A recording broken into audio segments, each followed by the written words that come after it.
said that you've been searching, silencing my mind, trying to be patient but running out of time. No way I'd let you slip by. No way I'd let you say bye. You said there ain't no meaning, I just wanna understand everything that led us here, the teardrops when I hold your hand. No way I'd let you slip by. No way I'd let you say bye. Can we watch it fade, fade away? Can we let it fade, fade away? We'll take it day by day.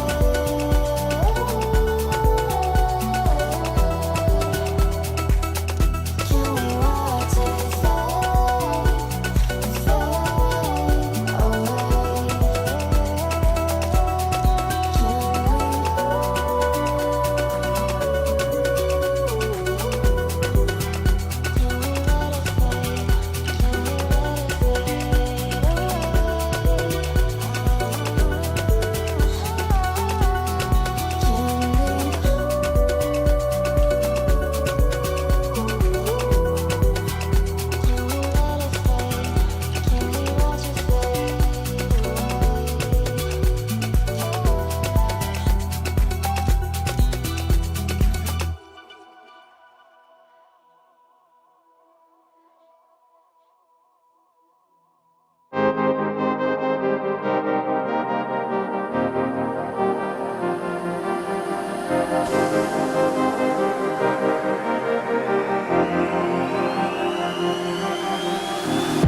I'm cutting dice. Look at these eyes. They're not here to please you. There was a time you could be mine before all that you put me through. I knew that you were trouble, but I let that you bad. I'm living in this bubble and it makes you so mad. You can say hello, but I don't need you to like me. Don't need you to like me. Don't need you to like. You can watch me go, 'cause I don't need you to like me. Don't need you to like me. Don't need you to like. You can say hello, but I don't need you to like me. Don't need you to like me. Don't need you to like. You can watch me go, 'cause I don't need you to like me. Don't need you to like me. Don't need you to like me.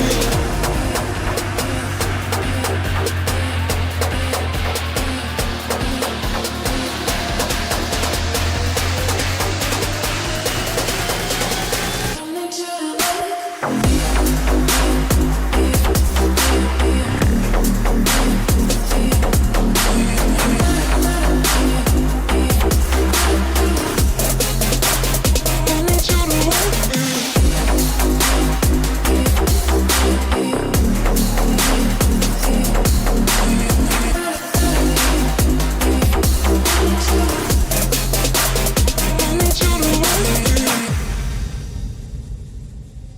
You can say hello, but I don't need you to like me. Don't need you to like me.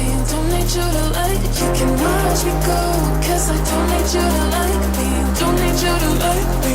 Don't need you to like. You can say hello, but I don't need you to like me. Don't need you to like me. Don't need you to like. You can watch me go, 'cause I don't need you to like me. Don't need you to like me. Don't need you to like me.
can hear each sound calling my name, and I feel angels around when I start to sing, and suddenly it feels like heaven's not so far away. Tell me, can you hear the symphony?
I need a scarecrow after what you did, 'cause all of the birds know that I'm almost dead.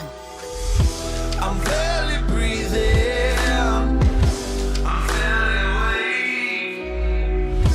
You left me in pieces, there's no more to break.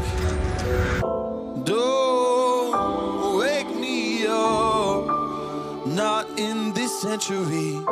Don't wake me up, 'cause you're just a ghost inside my head. You're just a ghost, you're never there. You're just a memory on my lips, 'cause you're just a ghost inside my head.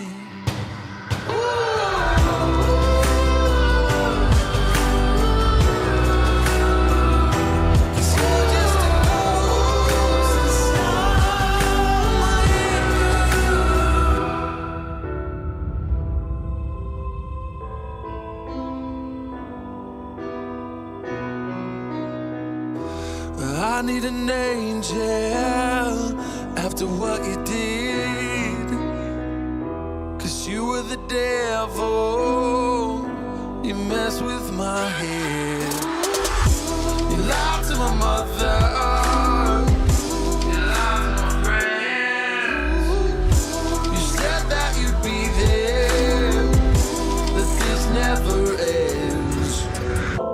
Don't wake me up, not in this century.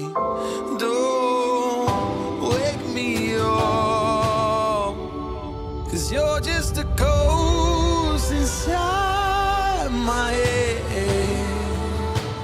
You're just a ghost, you're never there.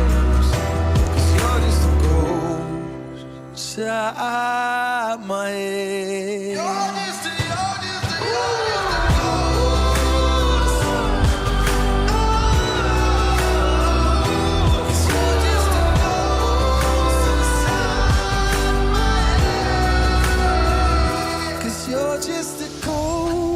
inside my head.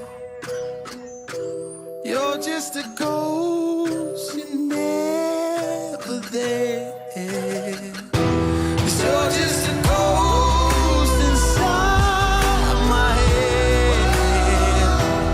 You're just a ghost, you're never there. You're just a memory on my lips. You're just a ghost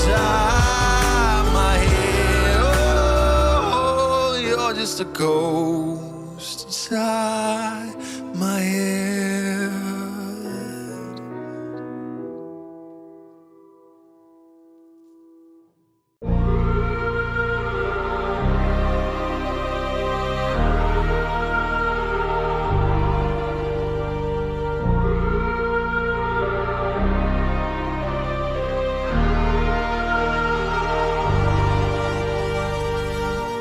I wanna know your dark side. I wanna know your secrets. I wanna be your lifeline. So I wait for you, wait for me. Wait for you, wait for me. Tell me you're more than just a highlight. Pretty pictures on the outside. I hate to stare at you through these lights. So I wait for you, wait for me. Wait for you, wait for me. Click and scroll, I can't let you go. They say I'm addicted to you. Click and scroll, I can't let you go. They say I'm addicted to you. Oh, oh, this ain't love, no, no.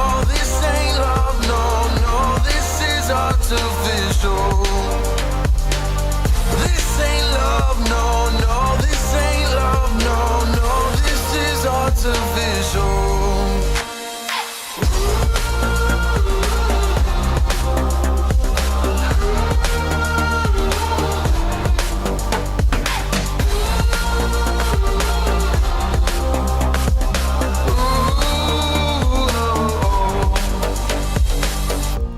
I wanna know you inside and out. Wanna know what's behind the light. Wanna feel that real love from within. In the end, I want real love, real heights. You're just enough to get me through, get me through.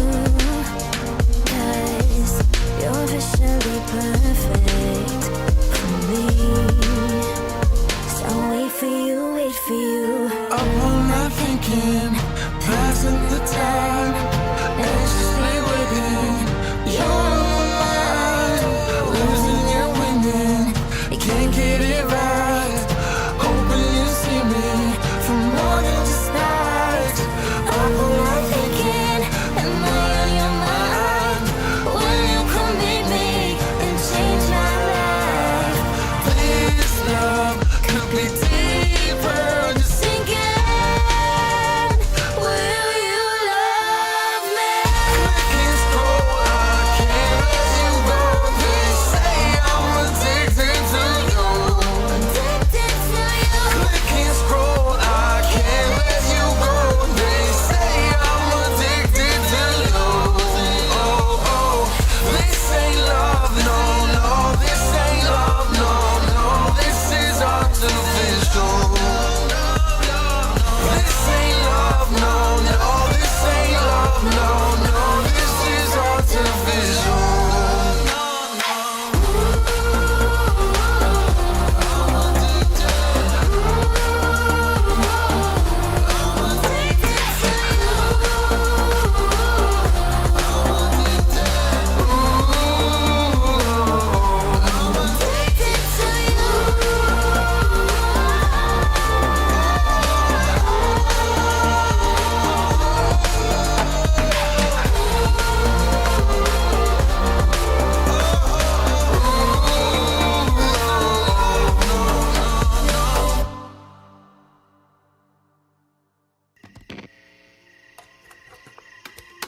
Is it okay if I'm to say I'm catching feelings from all the dealings?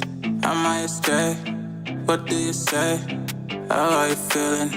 Is it the same? I hope you're not planning to waste my time.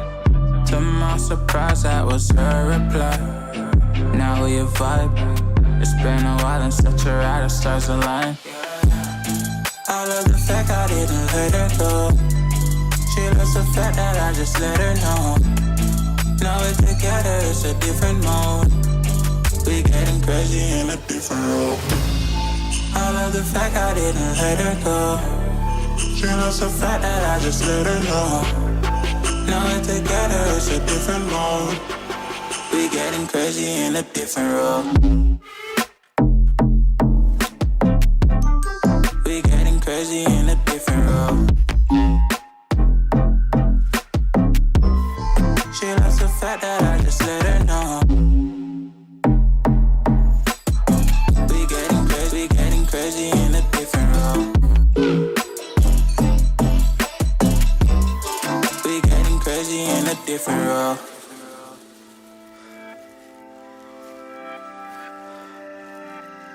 She my do or die, my bona fide. My up when I'm down, she's always beside me. She makes me feel alive, I won't deny. Her love for me is real and kinda suicide-y. She's not the same, she's such a rare type. She's far from plain, at least in my eyes. She said if I cross her, I'll be in a grave or under a type, but yeah, that's still my babe. I love the fact I didn't let her go. She loves the fact that I just let her know. Now we're together, it's a different mode. We getting crazy in a different role. I love the fact I didn't let her go. She loves the fact that I just let her know. Now we're together, it's a different mode. We getting crazy in a different role. We getting crazy in a different role. She loves the fact that I just let her know. We getting crazy in a different role. We getting crazy in a different role. Getting crazy in a different role. We getting crazy in a different role.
I am able to keep pushing my limits, and all the drive that I have, well, I'm going the distance with you.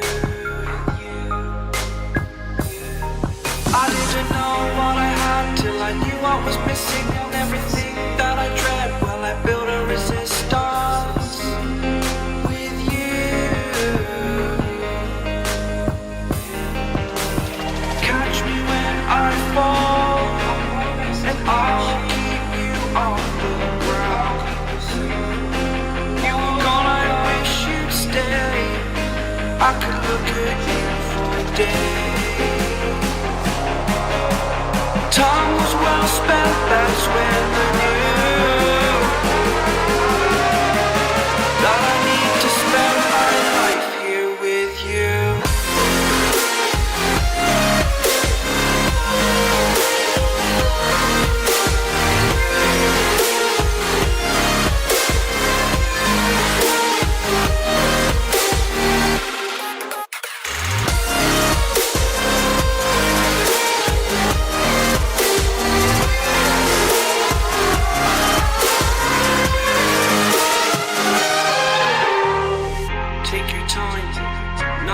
Fast lane, I understand that you've been broken too many times, but I'll be waiting to mend your wounds from all you've taken. But if we listen to each other, admit our mistakes, then I can show you who I am, because I'm not the same. I'm better with you.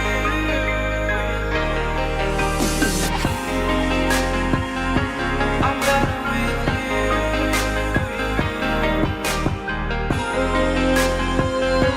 I'm better with you.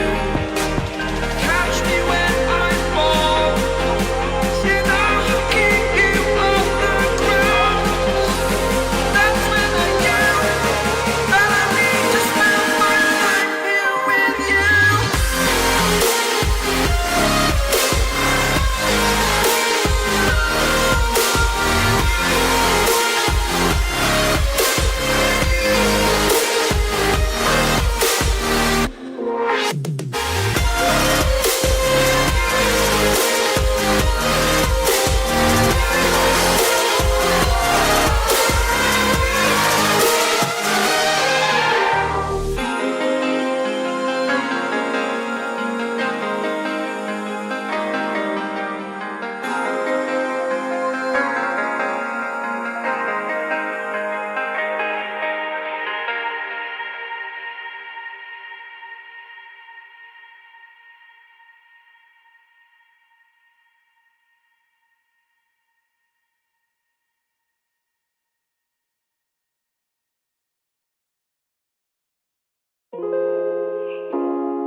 When you dream, do you see beautiful rays of light shimmering, guiding you through the night? I know it feels like the night's getting longer and light is harder to find. I promise I'll always be there, I'll remind you when you close your eyes. If they set for me tomorrow, even if I leave right now, you'll find comfort there in knowing whenever in doubt, you can find me when the lights turn out. When the lights turn out.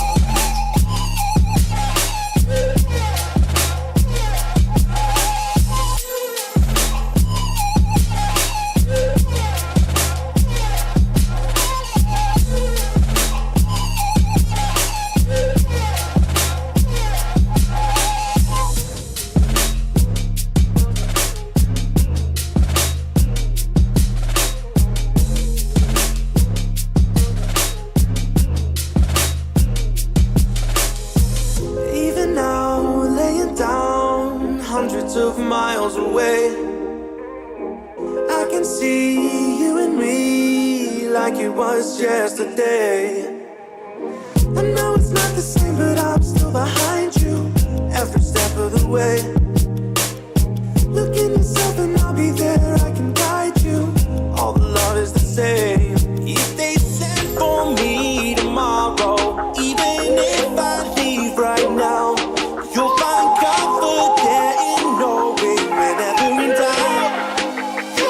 me when the lights turn out. When the lights turn out. You can find me when the lights turn out. When the lights turn out. You can find me when the lights turn out.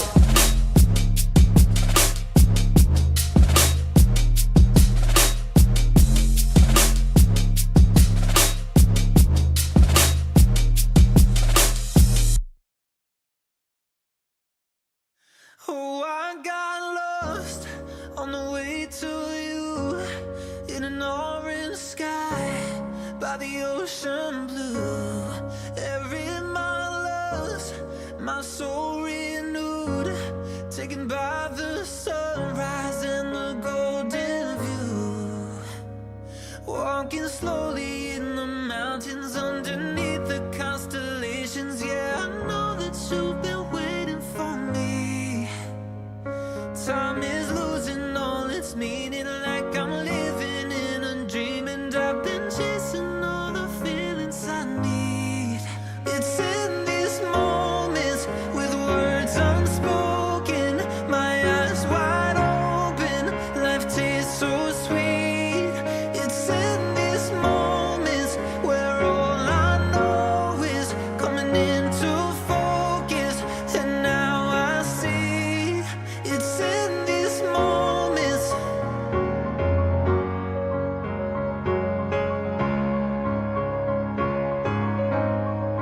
It's in these moments.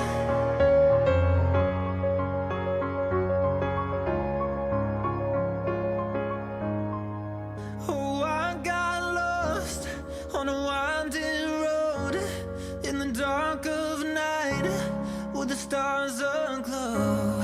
Heaven's up above, got me below as I head to you like the river flows. Walking slowly in the mountains underneath the constellations. Yeah, I know that you've been waiting for me. Time is losing all its meaning, like I'm living in a dream, and I've been chasing all the feelings I need. It's in these moments with words unspoken, my eyes wide open, life tastes so sweet. It's in these moments where all I know is coming into focus, and now I see. It's in these moments.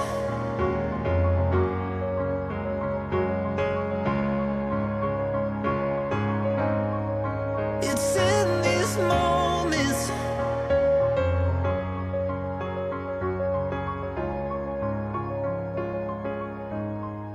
It's in these moments.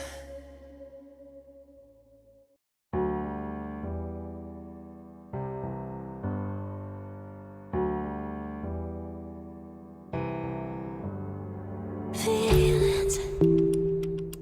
It's like I can't walk on the ceiling. Oh yeah, got me dreaming, dreaming in colors I never dreamed in. Oh yeah, I let you in deeper than I let anyone else before. Fell in love with my broken pieces, took 'em all and made 'em yours. Didn't open my heart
out the sky onto my heart to cover up what I don't wanna show. I let you in deeper than I let anyone else before. Fell in love with my broken pieces, took them all and made them yours. Didn't know when my heart beat needed, skipping out, no I can't keep score. When I lose my breath, boy, you got me breathing. Oh, every little thing you do, every time you hold me, take me higher, higher. Every little thing you do, every time you hold me, take me higher, higher. Ooh, you take me higher. Ooh, you take me higher, baby. You take me higher. Ooh, you take me higher, baby. You take me higher. Ooh, you take me higher, baby. You take me higher. Yeah, you take me higher, baby. I need a second to take a breath to keep me guessing with what you said. You're in my head. We're under pressure, we're sinking deep like stormy weather. Can't seem to breathe when you're with me. If you're gonna break me, I know I won't stay. I don't wanna wait here, you push me away. If you're gonna choose, you don't know what to do. I don't wanna lose you, but I don't wanna lose me too.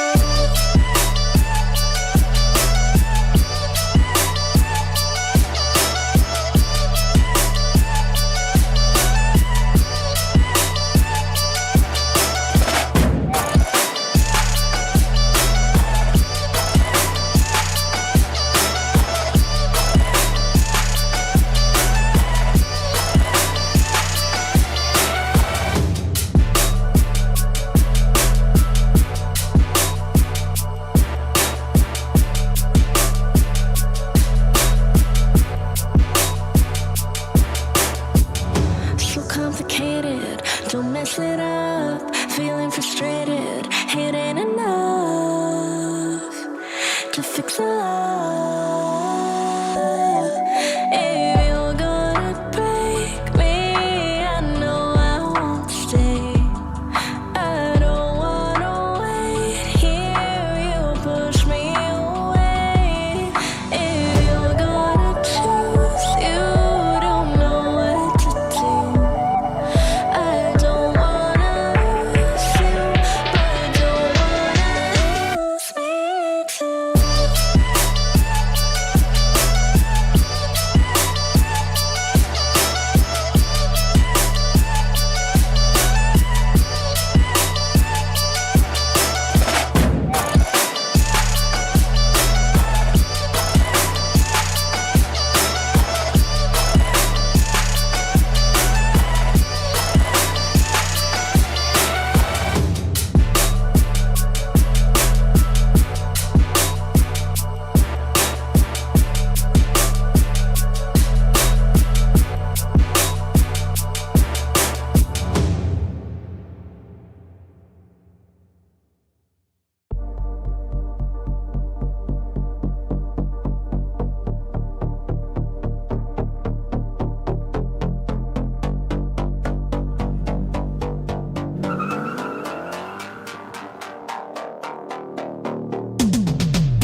Where you look, where you touch, where you feel, yeah.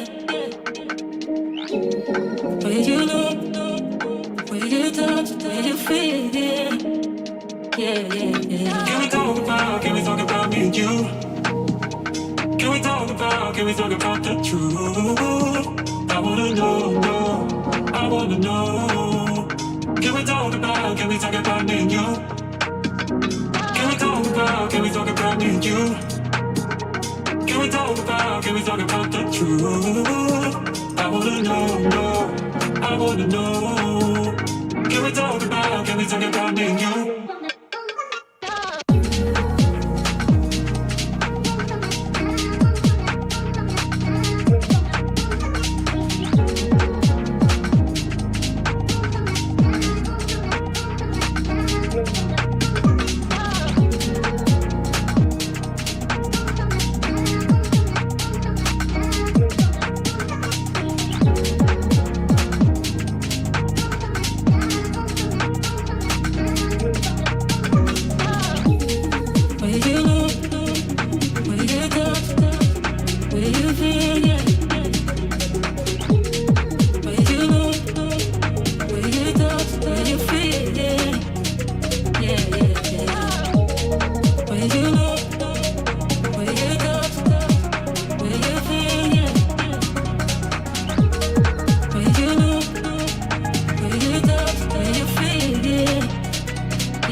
Waiting for the moment.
patient, but running out of time. No way I'd let you slip by. No way I'd let you say bye. You said there ain't no meaning, I just wanna understand everything that led us here, the teardrops when I hold your hand. No way I'd let you slip by. No way I'd let you say bye. Can we watch it fade, fade away? Can we let it fade, fade away? We'll take it day by day.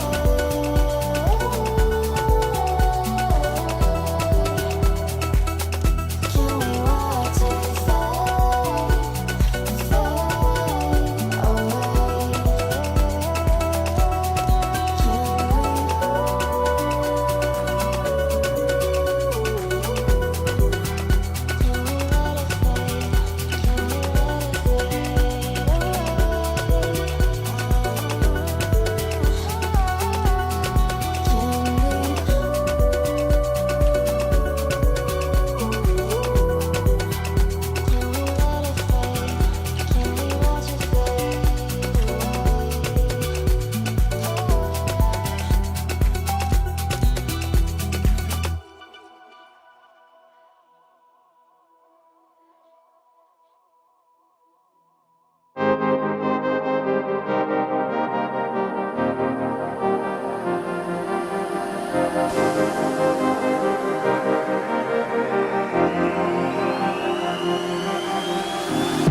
I'm cutting dice.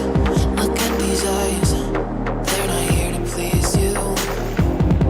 There was a time you could have been mine before all that you put me through. I knew that you were trouble, but I let that you were bad. I'm living in this bubble and it makes you so mad. You can say hello, but I don't need you to like me. Don't need you to like me. Don't need you to like. You can watch me go, 'cause I don't need you to like me. Don't need you to like me. Don't need you to like. You can say hello, but I don't need you to like me. Don't need you to like me. Don't need you to like. You can watch me go, 'cause I don't need you to like me. Don't need you to like me. Don't need you to like me.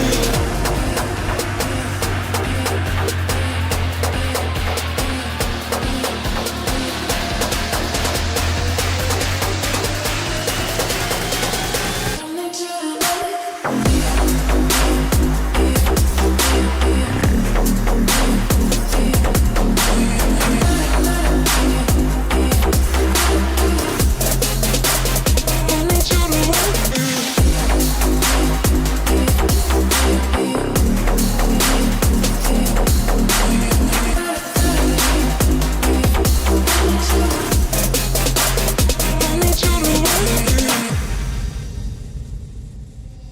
You can say hello, but I don't need you to like me. Don't need you to like me. Don't need you to like. You can watch me go, 'cause I don't need you to like me. Don't need you to like me. Don't need you to like. You can say hello, but I don't need you to like me. Don't need you to like me.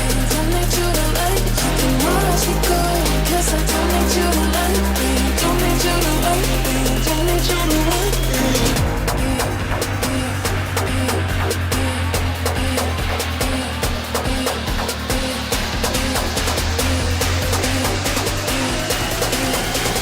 Don't need you to like.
Started as a whisper, message from a new world I'd never known.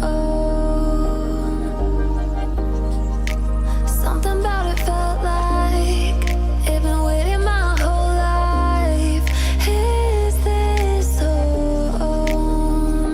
I can hear each sound calling my name, and I feel angels around when I start to sing. And suddenly it feels like heaven's not so far away.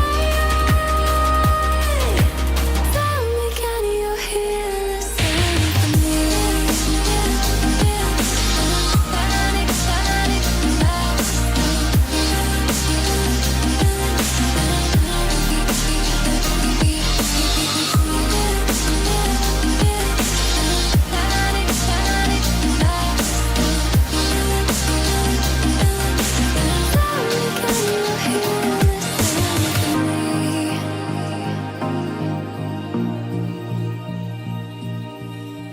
I can't help but think that it's meant to be, that I'm finally right where I'm supposed to.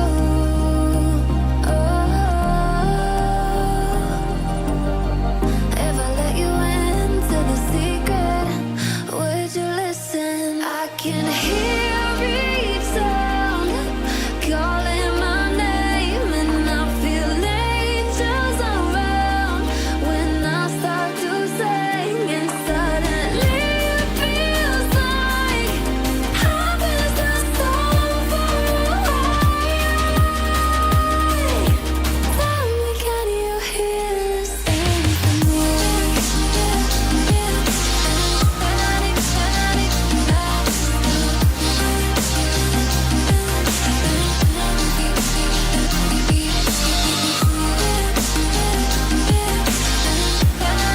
panic,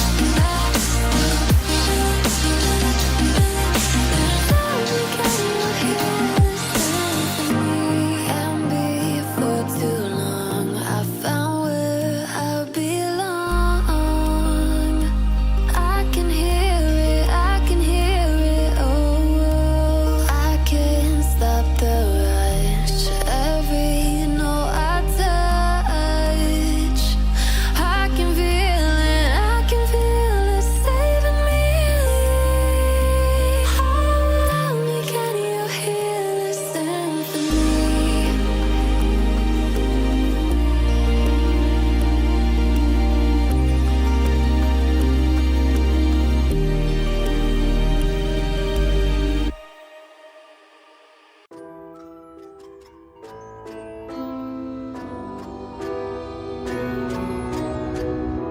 I need a scarecrow after what you did, 'cause all of the birds know that I'm almost dead. I'm barely breathing, I'm barely awake. You left me in pieces, there's no more to break. Don't wake me up not in this century. Don't wake me up, 'cause you're just a ghost inside my head. You're just a ghost, you're never there. You're just a memory on my lips. 'Cause you're just a ghost inside my head.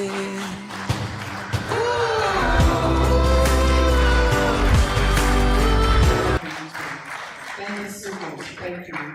I really appreciate it. And may I also recognize and also introduce more as the Dean Faculty of Administration and Management Sciences, University of Calabar, Professor Ija Iwara. He is a co-host. He is a co-host. Please put your hands together for Oscar Unical. That is our co-host. And also here present, I'd also like to recognize the keynote speaker of the Federal University of Turkey, Professor Emmanuel Akbay. Professor Emmanuel Akbay. That is our keynote speaker. Can we give him a sounding applause?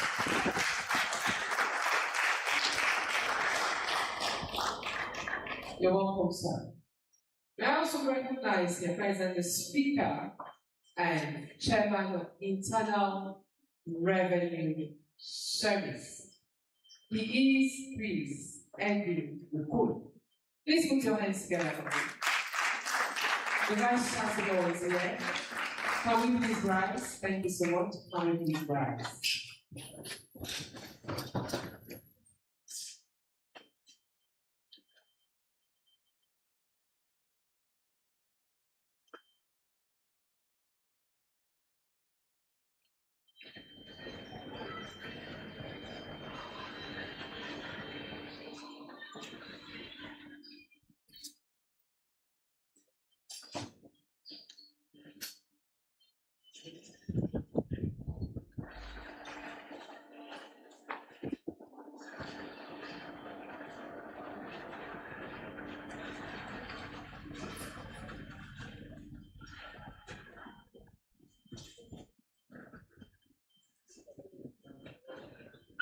Please stay standing.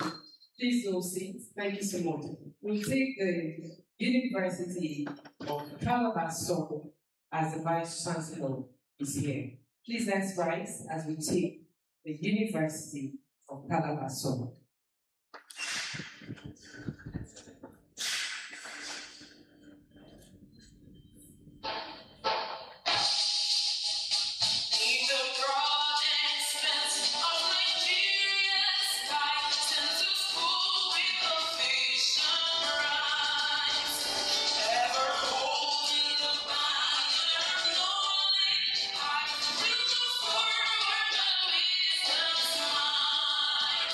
All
Still standing, still standing. May I complete by Professor Amen of Film to please lead us in an opening prayer. Please still standing. Thank you so much.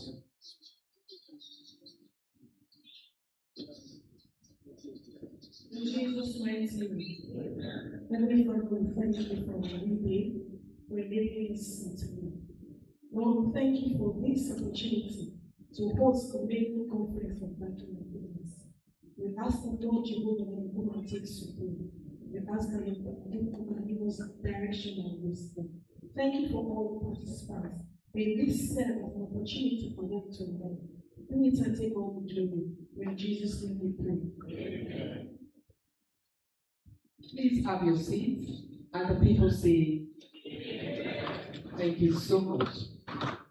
Distinguished ladies and gentlemen here present, may I formally introduce to us the 12th Vice Chancellor of the University of Calabar and the Chief Host for this occasion. He is Professor Ofio Ifala Ofio. Can we put our hands together for him?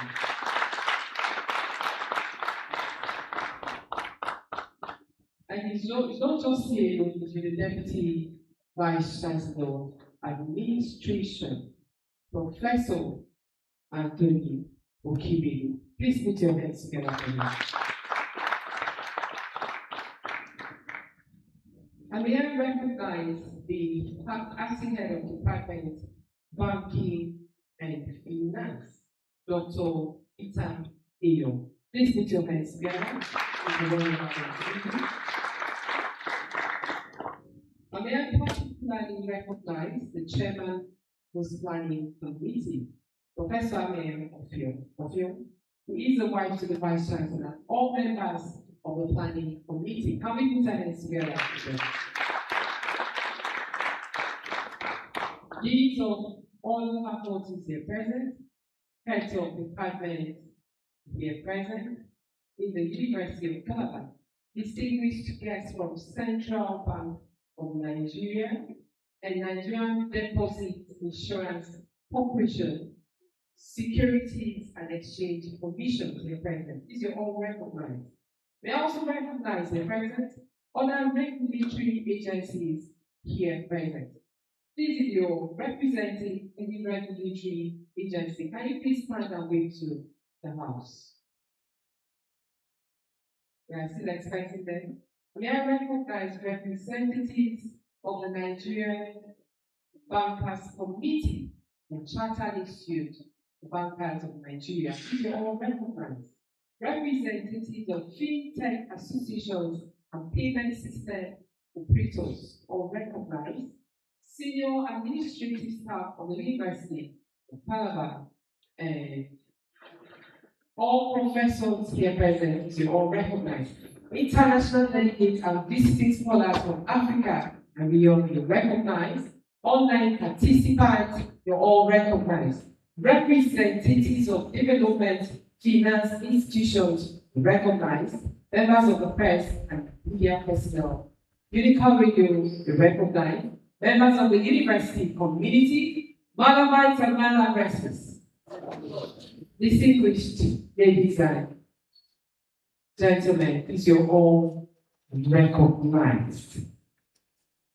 At this point, we are formally invite to the podium a welcome address by the conference chairman, Professor Andy Ofio. Please put your hands together.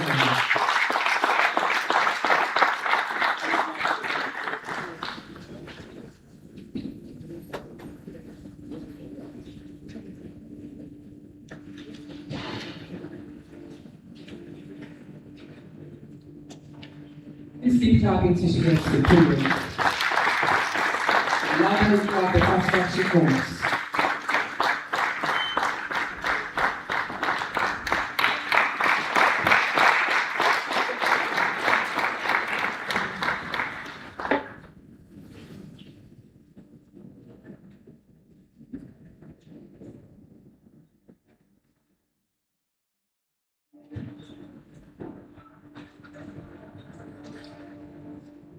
the 12th Vice Chancellor of the University of Calabar, Professor Femi Fanfare, the Chief Host and my dear husband, the Deputy Vice Chancellor, Administration, Professor Anthony Akubuelo, the keynote address speaker, the Dean that is here, the Chairman of the occasion here, ably represented, the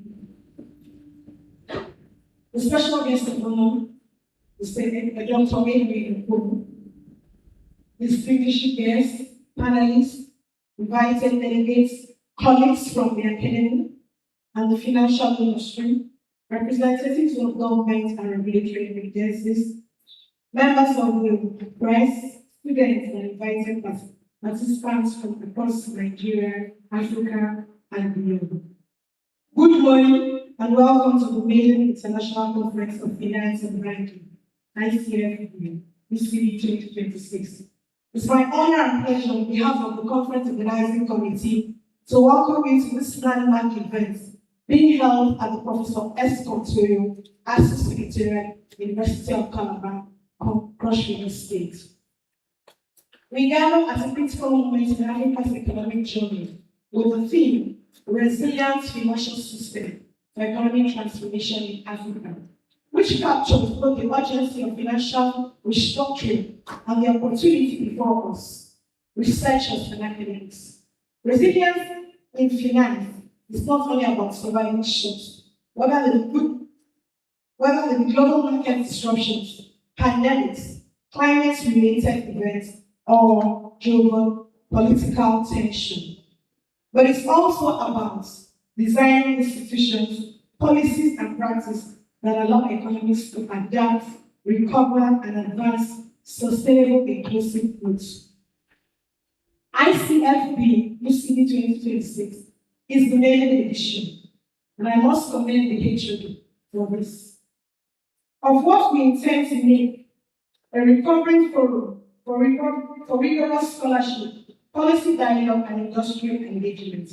Our objective for these 3 days are clear. 1, to deepen understanding of the structural strength and vulnerability of African financial system. 2, prefer practical policies and operational solutions that strengthen financial intermediation, stability, and inclusion, and to foster cross-sector collaboration among academics, regulators, financial institutions, fintech, innovation, and civil society. We are privileged to have an outstanding program lined up. Our keynote speakers and our panelists bring diverse expertise spanning central bank, commercial bank, risk management, fintech, microprudential regulation, development finance, and empirical research. Over the 3 days, you will hear cutting-edge research findings, evidence-based policy proposals, and real-world case studies, all focused on building systems that are safe, inclusive, and capable of advancing Africa's transformation agenda. I encourage active engagement in asking questions, challenging assumptions, and shared experiences.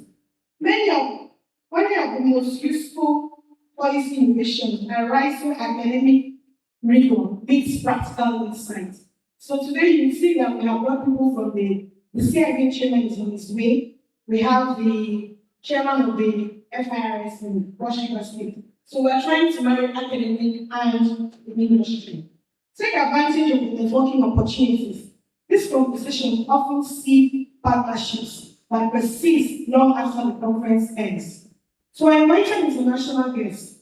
Thank you for bringing global perspective to local realities. To our sponsors, partners, and the University of Calabar, we are grateful for your support in making the Maiden conference possible.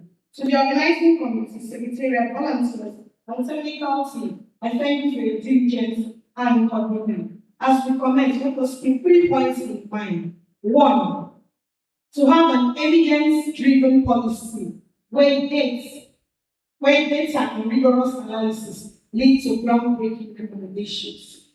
2, to ensure inclusion where financial systems serve women, youth, Small and medium-scale enterprises are vital to Africa's growth. And 3, to ensure sustainable financial practices that align economic transformation with climate resilience and long-term development. I wish all participants a productive, illuminating, and cultural conference. May our deliberations on ICFP DCB 2026 produce actionable insights that advance resilient financial system and contribute meaningfully to Africa's economic transformation. Thank you, and once again, welcome.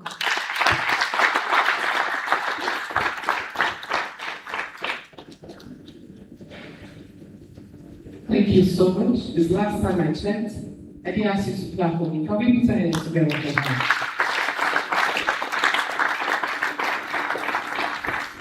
Before I proceed to the next item of program, please permit me to say just a round of recognitions. I'd like to recognize former deans from the Faculty of Administration and Management Sciences. First to be recognized is Professor Benjamin James. Please put your hands together for me. You're welcome, sir. May I recognize Professor Juju Tu, also former dean of that faculty. You're welcome, sir. You're welcome, sir. I may also recognize the President, Professor Bassi E. Bassi. Please put your hands together for me. You're welcome. Professor N.F. Awara. Please put your hands together for me. Over there, Professor Awara. Professor Felix Eze, you recognize. Professor Joseph Udo, you recognize. Professor Peter Oti. Professor Akabu Asubo, please you recognize. And may I also like to recognize Professor Emmanuel Ifio. Please put your hands together for her. Professor Manuel Lapan, Professor Abosede Usoro, Professor Basi Isu, Professor Ezekiel Ibitu, Professor Elio Isi, Professor Benedict Odibo, Professor Chloe Eze. Please you all recognize. Professor C.N. Ojo and Professor S.N. Taco. Please you all recognize. At this point, may I invite the Dean, Faculty of Administration and Management Sciences, Professor Ijaiwara Jija, to the podium to please give us his keynote remark as we put our hands together.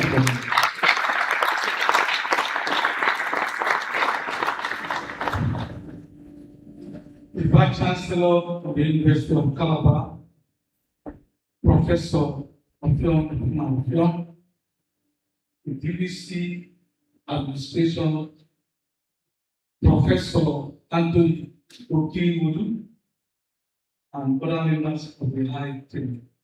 Distinguished ladies and gentlemen, I first of all want to thank the Vice Chancellor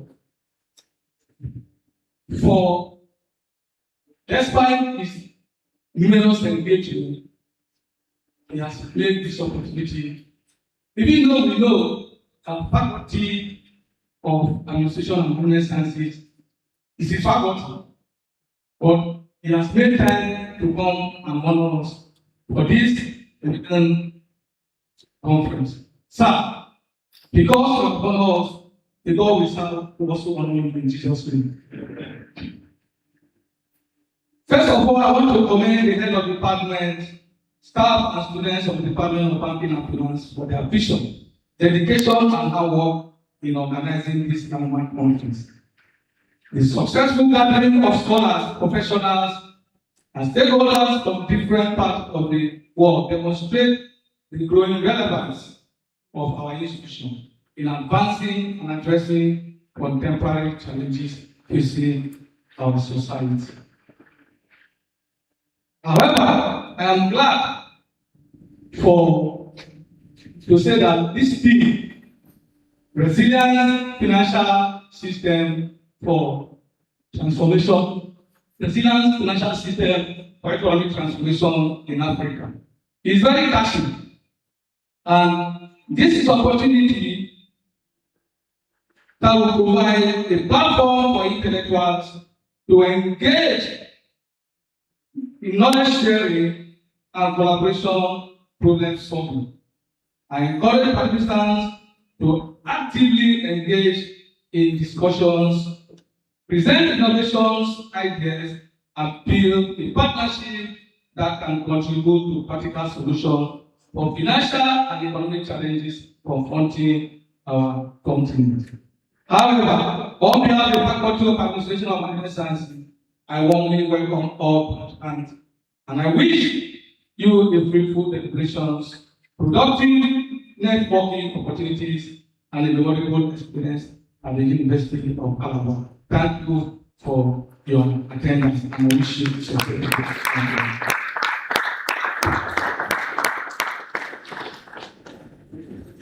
Thank you so much, Lee. I think this deserves another round of applause. Please put your hands together. At this point, I'd like to invite our 12th Vice Chancellor, the University of Calabar, who is the chief host, to please give us his remark as we put our hands together for him. Please put your hands together for the Vice Chancellor.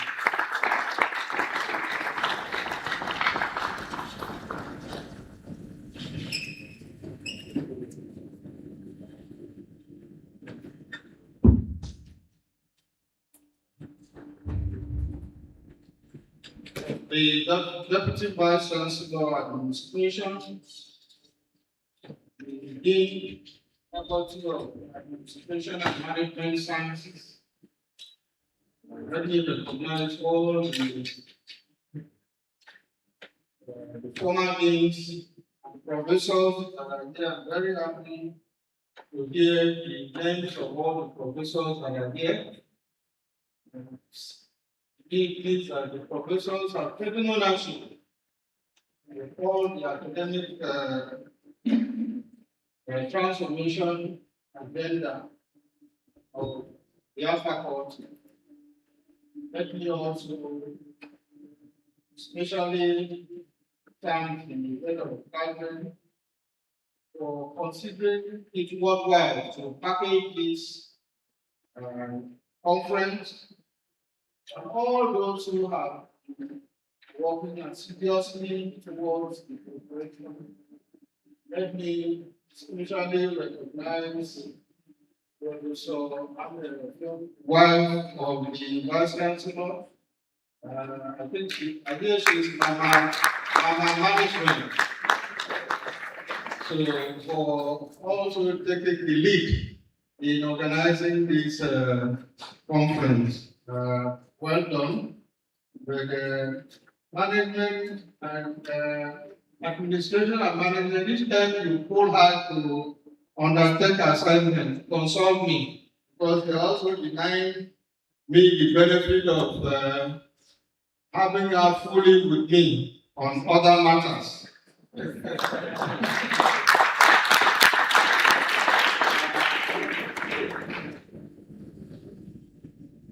Distinguished staffs and students of this faculty, permit me to especially recognize my friend and brother who is not here today, but has sent a representative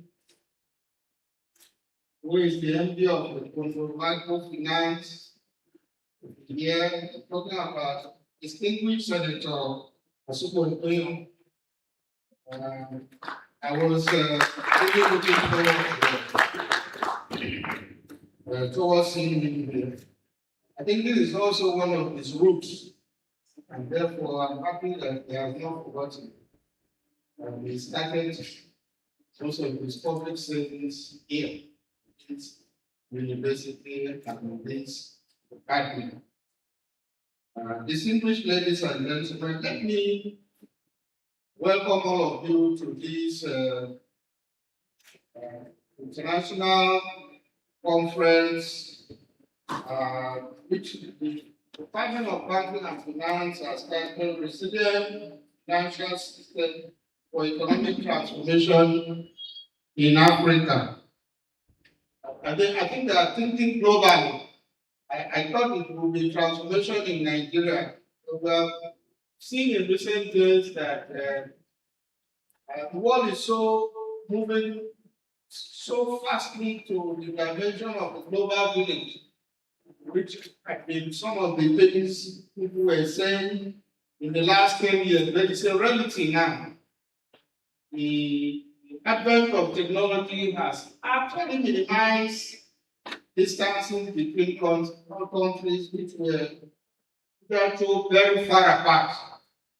So, and I think within the context of the dynamic economic changes in the world, which most of the African leaders are thinking about Africa really as a center stage of the transformation and indeed the world over. This choice of conference theme is quite apt. Thank you for considering this. And I have also gone through a lot of sub-theme of this conference, much of it has to do with technology. Just this morning, we have received a team from Therefore, they are coming here to certify our readiness for the takeoff of Center of Excellence in Artificial Intelligence, Robotics, and Cybersecurity. And I think this center will be a melting point of most of my future research. Whether you are in humanity, whether you are in sciences, whether you are in medicine, like I have glanced through the sub-theme here, and I've seen that this is very well embracing.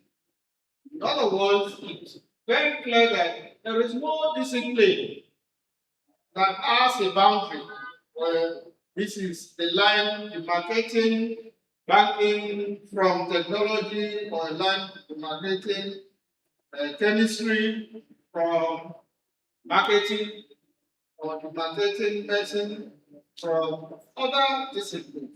There is a lot of intermarriages, intermingling, and intertraining of discipline nowadays. And that means that we need to begin to think out of the box. Most of us are so constrained in vision about academic. That again brings to mind the issue of collaborative research. It's not enough for us to become professors. Some of us may not even know some of the professors in our field outside Calabar. It's not good.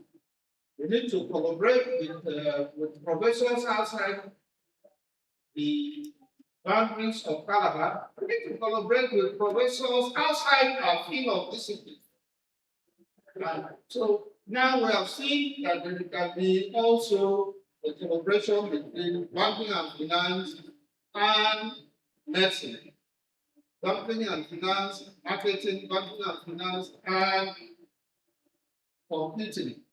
So this kind of interaction, for me, will prepare us adequately for the challenges that are emerging. Unfortunately, most of us are still thinking the world is waiting for us. Unfortunately, it does not. The world is moving, and it's either you catch up with the trend or you'll be left behind. And may God forbid that any of us from the University of Calabar is left behind. So I commend the organizers of this conference. I've seen the diversification of some of the topics to be discussed. Unfortunately, I may not be able to stay long because I have also another interaction with all the students, so we can excuse the students from this faculty for the purpose of this conference. We still have to engage the others who are not engaged in conferences. So I may not stay long here, but it would have been my wish to stay long here to hear and listening to most of the papers that are going to be presented. But I want to encourage the department that truly they are keen into the vision of this administration. There is nothing that the world will know about us if we don't tell the world what we are doing.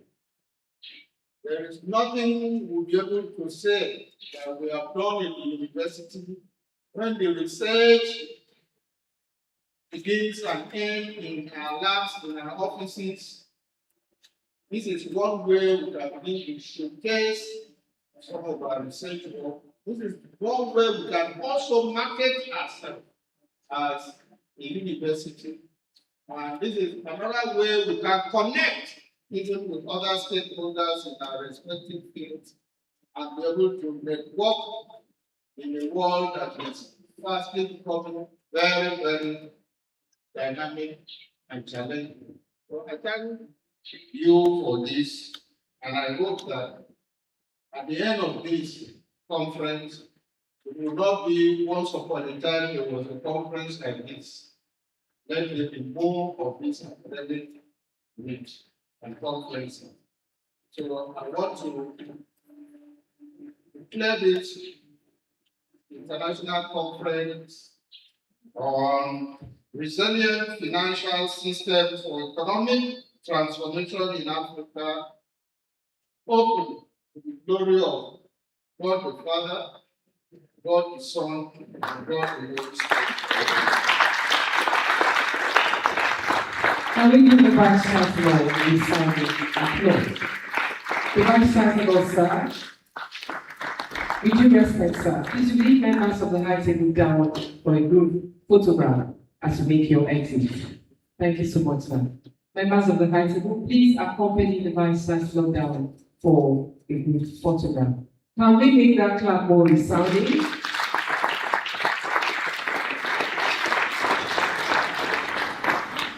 Thank you so much.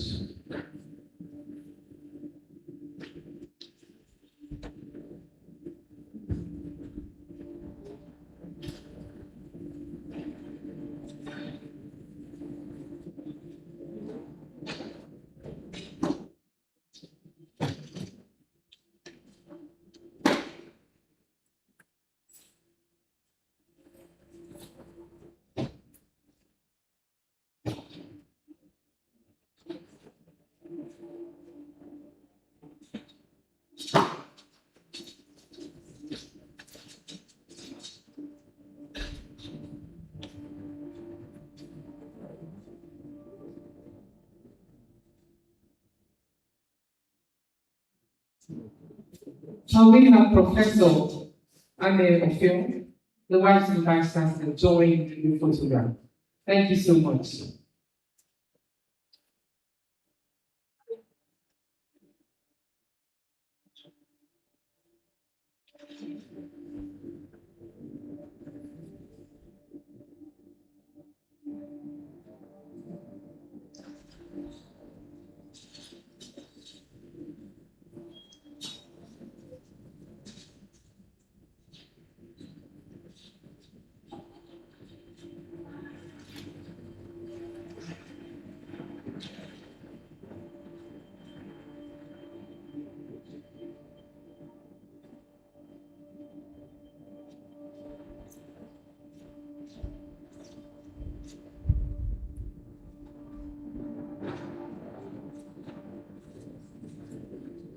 Family, please rise. Thank you so much.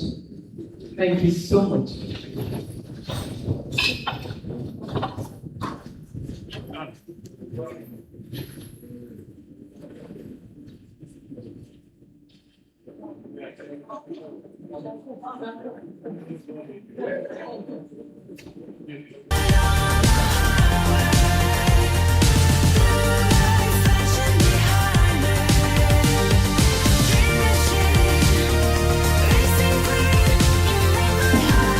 May I invite the representative of a distinguished Senator Asupo to please come to the podium for the goodwill message as we put our hands together. Please put your hands together.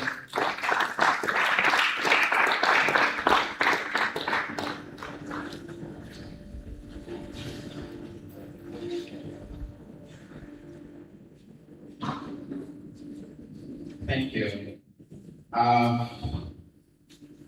the Vice Chancellor, members of the University Management, distinguished scholars, industry practitioners, policymakers, students, ladies and gentlemen. My name is Charles Abiola Efedwedama. I'm the Managing Director of Ekpondo Microfinance Bank.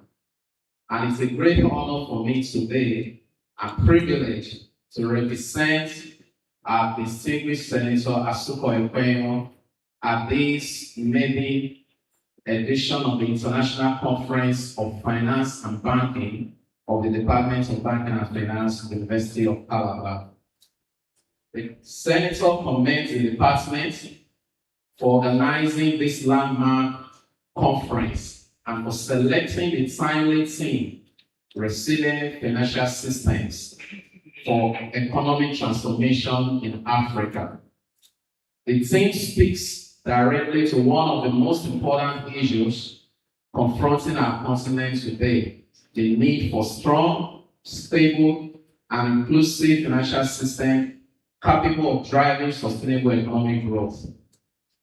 Across Africa, governments are implementing reforms to stimulate growth, attract investment, promote entrepreneurship, and improve the welfare of citizens. However, these aspirations can only be achieved through resilient financial systems that efficiently mobilize capital, support businesses, manage risk, and withstand economic shocks. In Nigeria, we are witnessing significant economic and financial sector reforms, from the banking sector recapitalization and a strengthened regulatory oversight to monetary policies measures aimed at restoring price stability, enhancing investors' confidence. The goal is clear, and that is to build a stronger financial system capable of supporting long-term economic transformation. This subject is particularly dear to Senator Asuko Ekwenyo because beyond his legislative responsibility, he has always maintained a deep passion for banking, finance, and economic development. His engagement with the academic community, including sharing practical industry knowledge with students of the University of Calabar, reflects his belief that the future of Africa's financial sector depends on the quality of ideas, research, and leadership being developed in institutions such as the University of Calabar.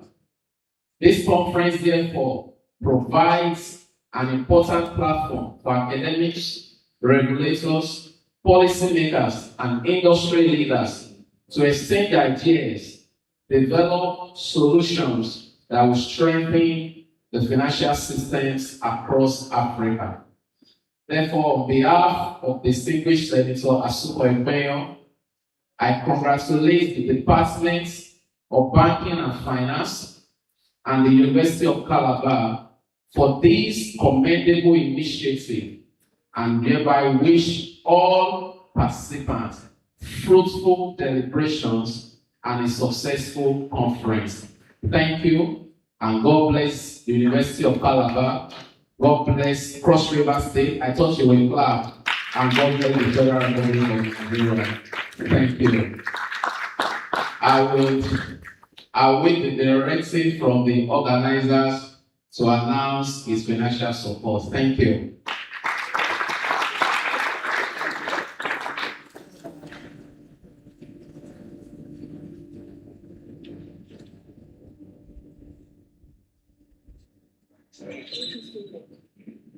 Hello, thank you so much. Can we put our hands together for him? And at this point, I would like the acting head of department to please meet with him so that he puts their hands together and whisper the financial support to him. Please put your hands together.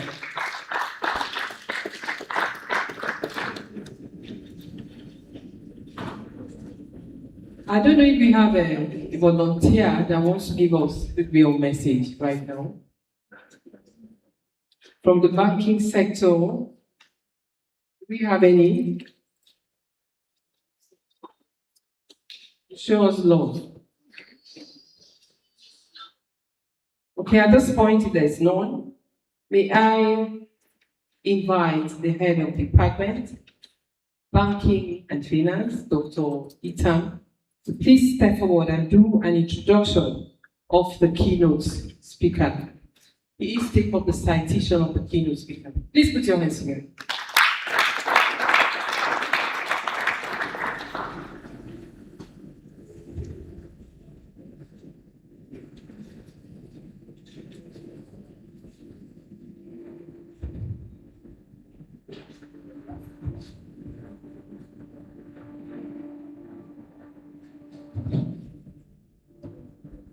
Good morning and a warm welcome to everyone.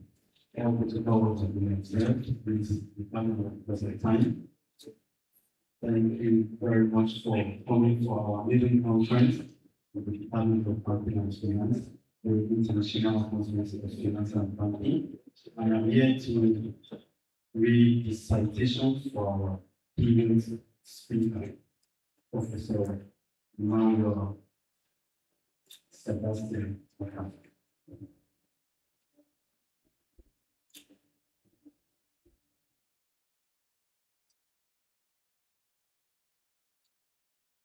Please.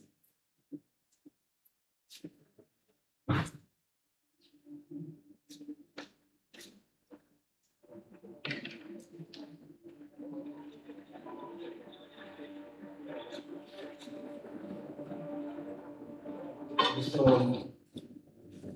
there's a marvelous Sebastian is a professor of banking and finance and chartered banker.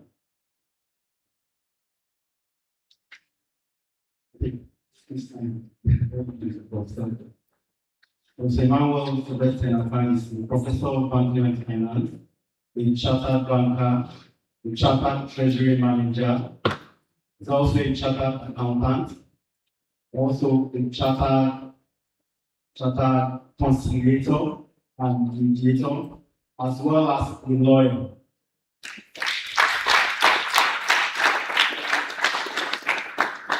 He was born many years ago in Port Harcourt, River State, Nigeria. He attended State School 1, Sagan Street, Port Harcourt. Also attended Stella Maris College, Port Harcourt, River State. He also was an undergraduate at the University of New Akwa State, Nigeria. He also attended River State University and is also an alumnus of the University of Calabar. He also an alumnus of Nigerian Law School. So, Professor Emmanuel Sebastian, our keynote speaker, is well read and a solicitor of the Supreme Court of Nigeria.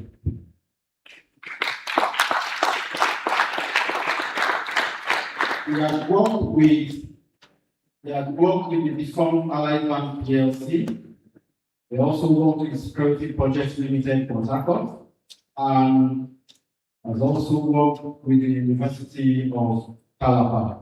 He started his academic career in the year 1999 at the University of Calabar, and later moved to Federal University of Ethiopia in Bayelsa State, where he has been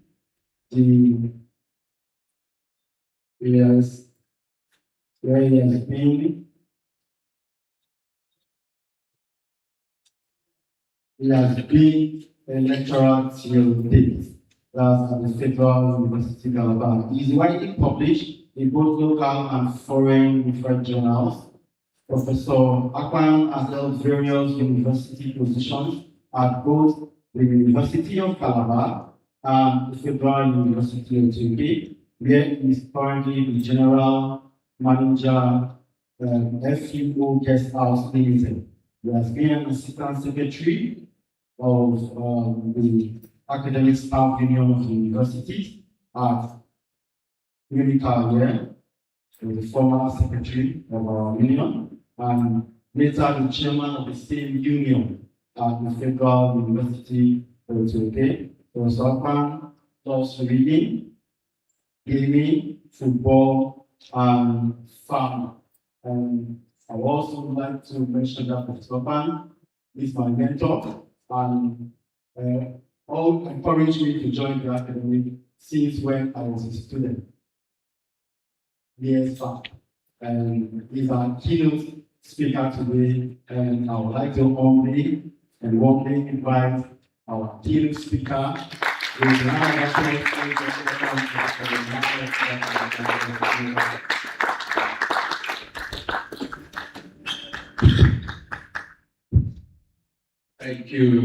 Thank you so much,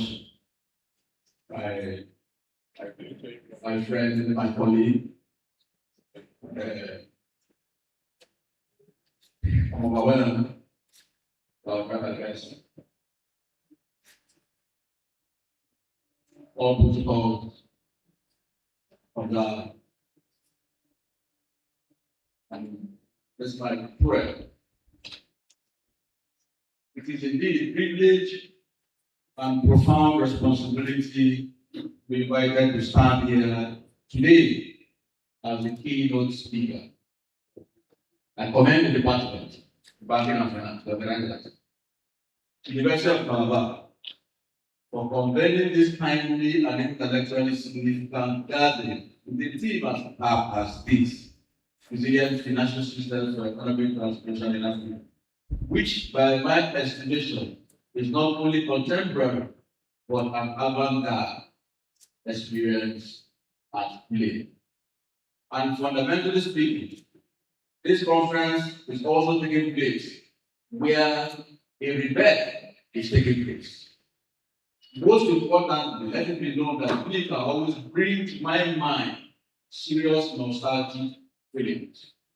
And because of the fact that I actually got my academic teeth here 7 years ago, it is one place that has given me so much thought and so much joy. I greatly love of the organizers for us to do 1 minute silence in honor of our mentor of the department who made all of us here to be what we are here today. Talking about the person of late Professor D.O. Mbat. Just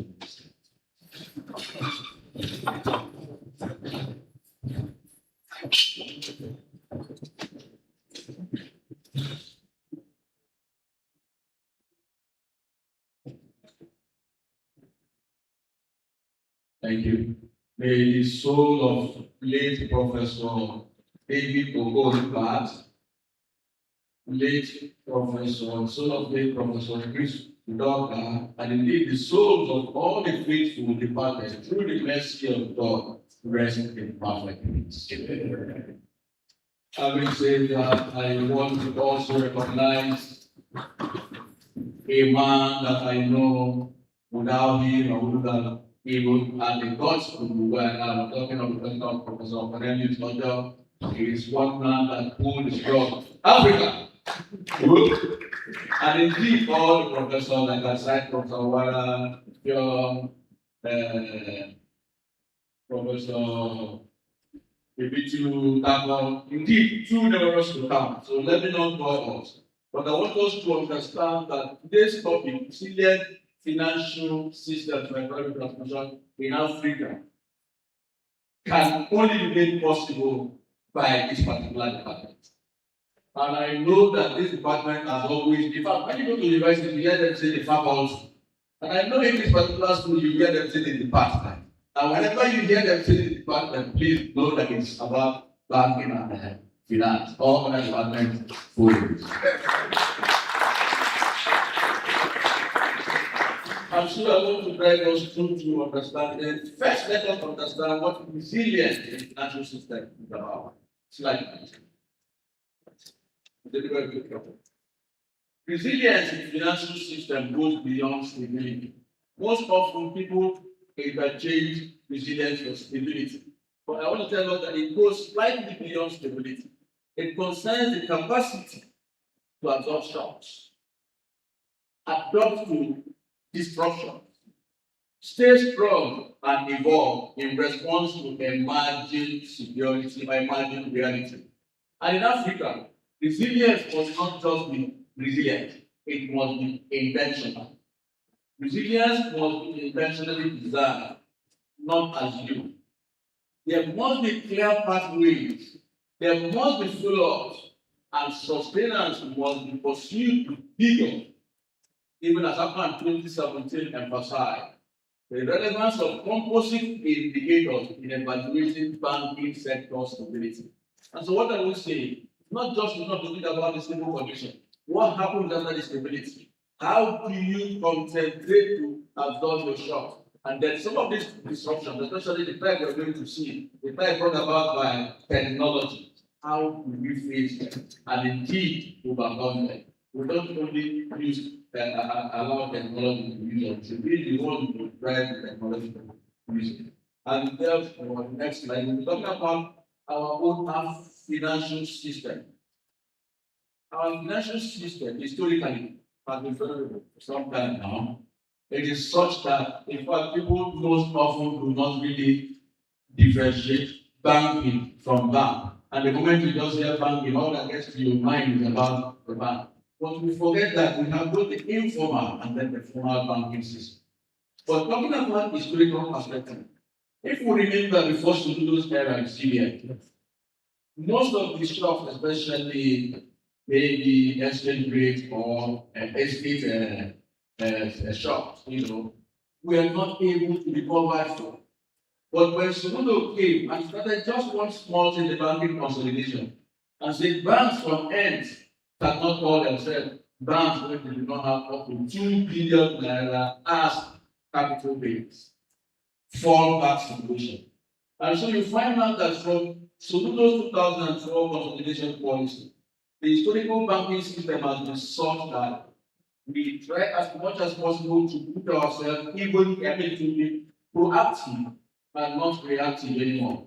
And therefore, we talk about financial system that has vulnerability should be such that we will be able to understand shocks, global financial shocks, price volatility, talking about inflation or commodity price volatility, weak institutional frameworks, and then technological disruption.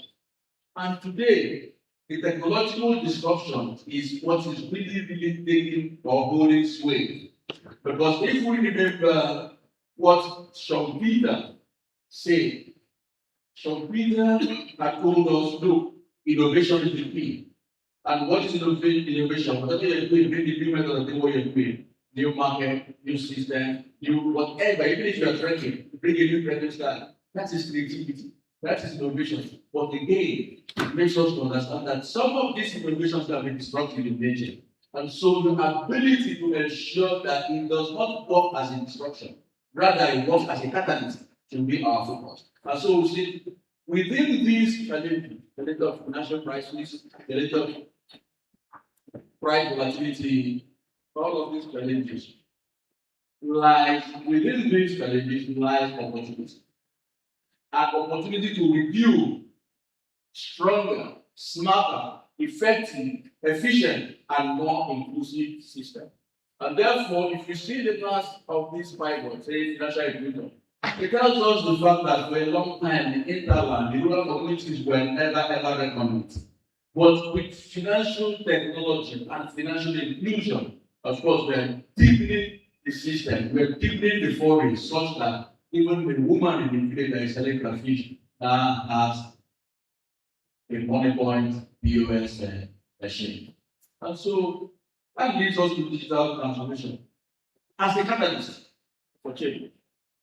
That's why the digital revolution is redefining finance globally. And Africa should be left out. And when we talk about Africa, what is Africa without Nigeria? And when we talk about Nigeria, what is Nigeria without Calabar?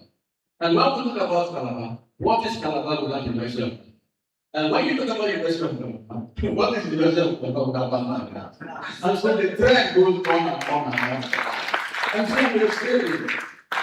so we're saying, the rise of fintech, mobile money, digital banking began some years back. But the interesting thing is the democratization of financial assets. Financial assets and inclusion has now opened the space such that you would not need, you see, gone are the days that you will be talking about financial mismatch.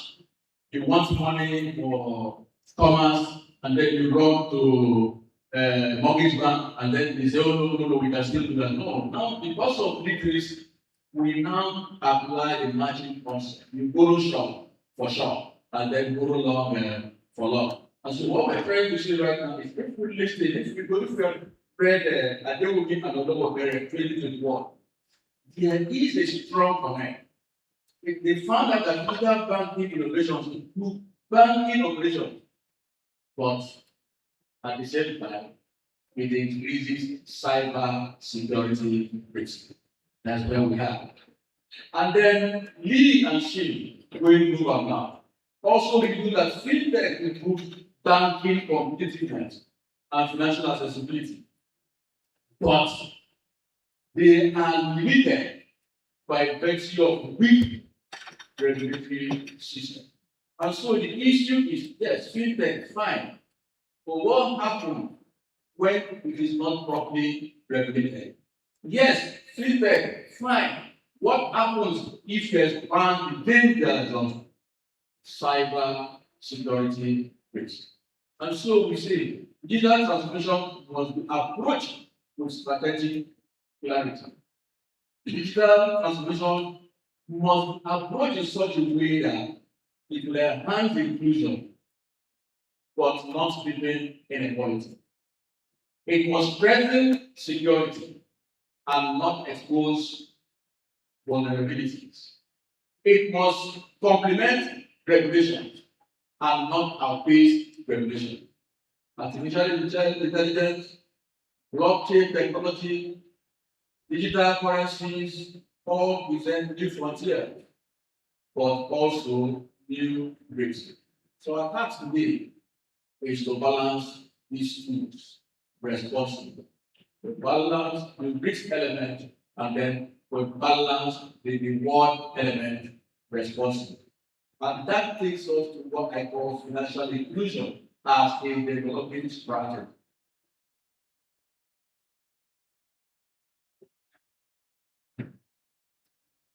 No financial system can be considered resilient if it includes a significant portion of the population.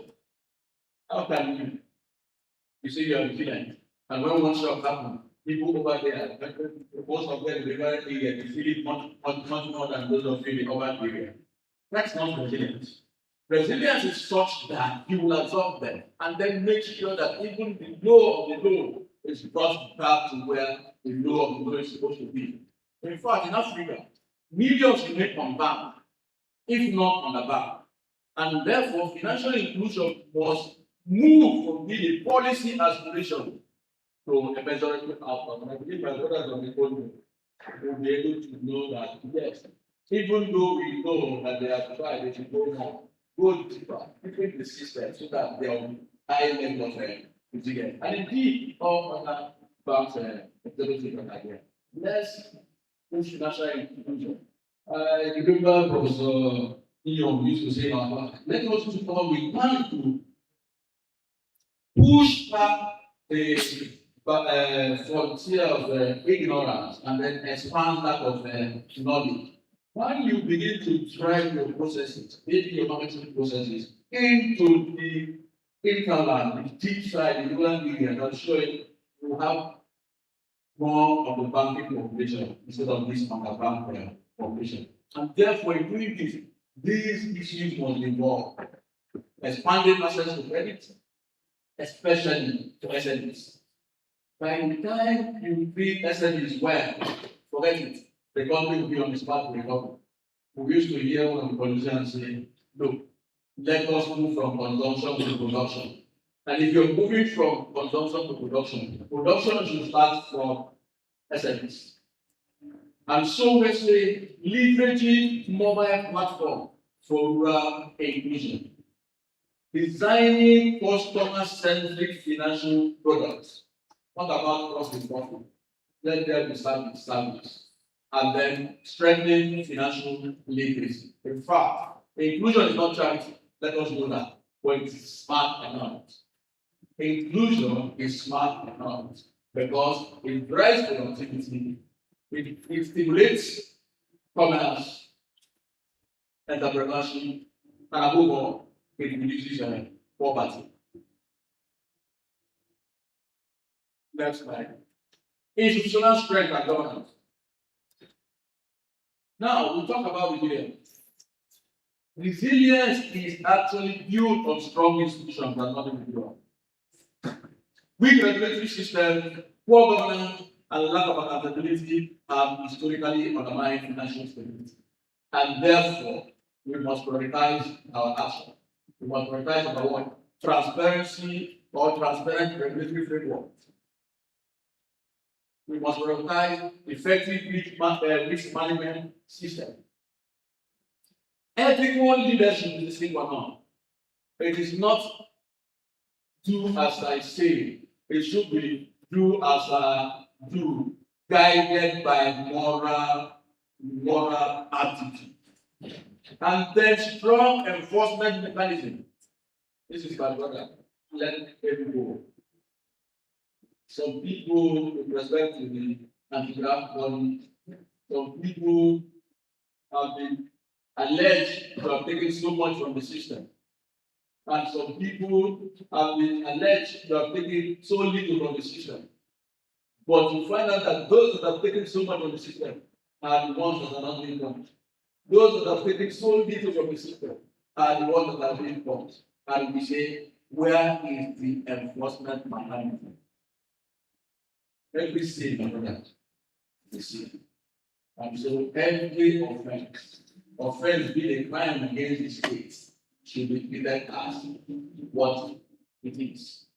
And therefore, antitrust agencies, FCC, PC, SEC, CBN, who originally are created to enable fair competition, should live with their duty and allow fair competition and allow consumers to breathe and allow consumers to have quality and then get value for whatever they need their hard-earned money for. And we're saying that without trust, no financial system can survive. You know what it means to carry $1 billion in one account and say people should manage for you?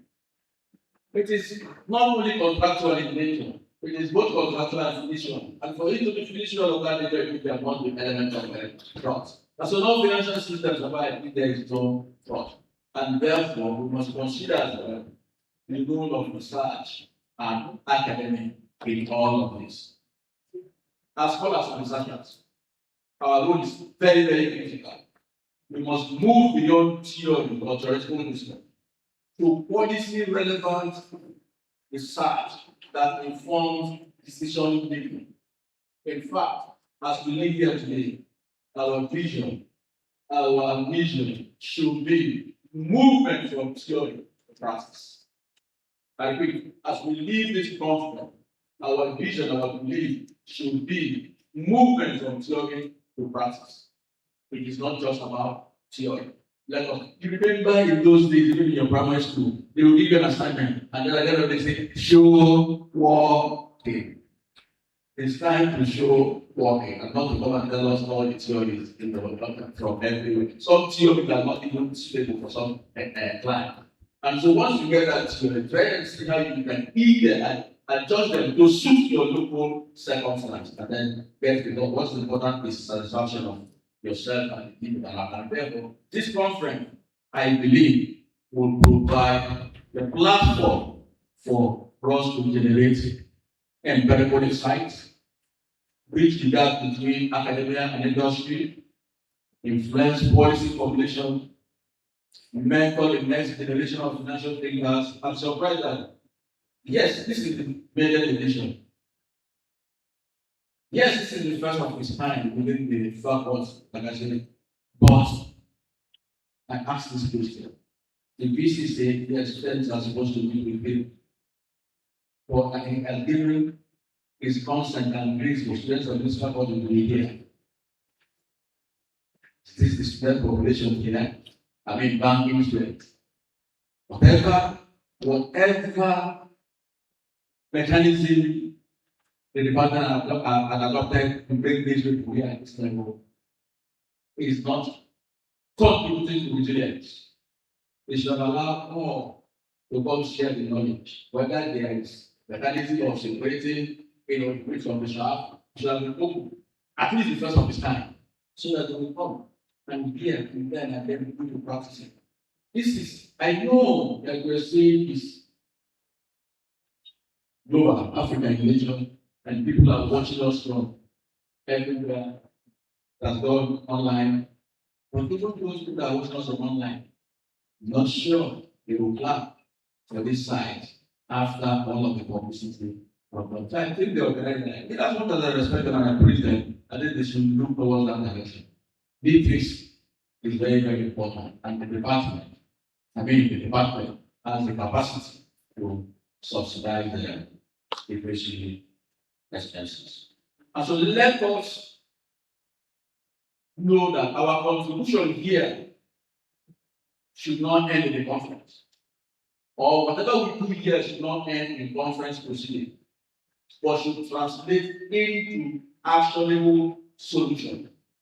And that is why I am saying my second to last segment of this note is a pathway, strategic pathway for Africa. And that pathway is what will help us to resolve resilient financial system, capital of then economic transformation. And that is Africa must focus on diversifying the financial markets, capital markets, the commodity market, the money market, the derivatives market, all should be pushed and should be made known to people. A lot of people who go to school and finish banking and do not know the workings of the derivative market. And so from today as we let us begin to make our steps to understand that the derivative market, which cannot exist if there are no already existing securities, should be taken into consideration because they are derived instruments. And therefore, the focus should be in reducing over-reliance on traditional banking system by strengthening capital market. Encourage and possibly improve regional financial integration, promote cross-border financial systems and harmonize regulation, and then improve technologically driven innovation, support fintech ecosystem while ensuring regulatory oversight. But in all, we should not forget the human capital aspect. Human capital development should be up.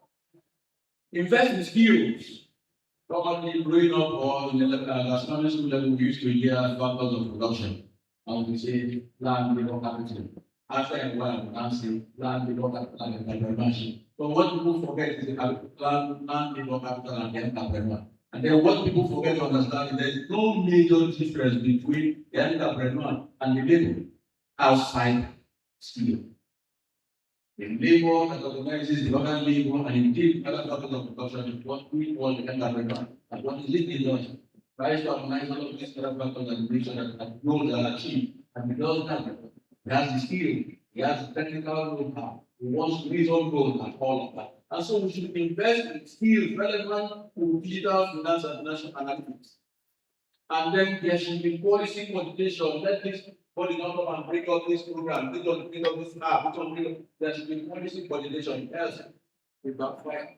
And then align monetary, fiscal, and regulatory policies for stability and growth. And I want to conclude. Sorry, I'm making so much time. But let me conclude.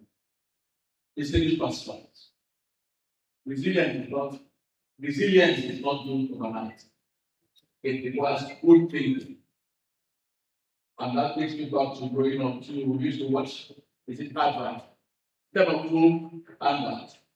Temple make good things better, make better things good or something has to do with thinking. And then the other one say, yours, you can be good thinking, good product. So the first thing, the idea must be that it must come from your body, the idea based on thinking. And therefore we say resilience is not built overnight. It requires good thinking, vision, collaboration, and sustained commitment for good product and product. Africa stands at the threshold of transformation. The choice we make today in policy, research, innovation, and leadership will determine whether our financial system merely survive or truly thrive. And I know the answer. Our choice today will be such that we will thrive proper technology-driven process for results. And therefore, Urban, Riban, and Dog of 2026, in their studies, prove that Nigeria can unlock innovative financing full potential that will propel SMEs as engines of sustainable, inclusive prosperity, as they reveal a co-integrated long-run equilibrium relationship, affirming that innovative financing brought in by fintech development and other variables, including policy shift at that point of time, positively influence performance. Albeit with notable lag than transmission, especially as regards the policy shift, included as dominant variables in the world. And that provides structural enablers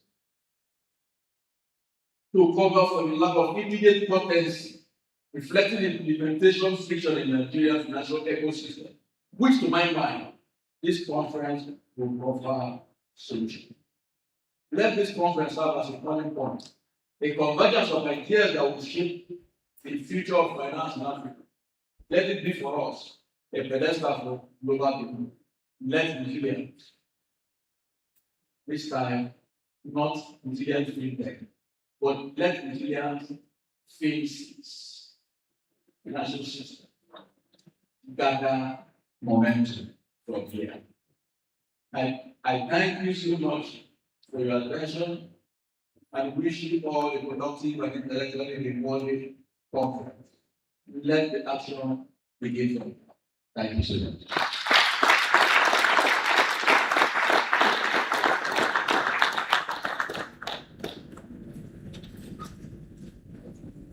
Thank you. I think he deserves an applause. And please thank you for standing ovation for that well-delivered lecture. Please put your hands together and celebrate it. Can we clap? Thank you so much. You may please have your seat. I don't know if you have any question, any clarification. Well, I think we should take that at the end of the next lecture. If you have any clarifications, suggestions, contributions, get ready immediately after the next lecture. At this point, I'd like to invite Dr. Akani, the secretary to the planning committee, to take the citation of our special guest and lead paper presenter, Dr. Edwin Oliver Okoli. Can we put our hands together?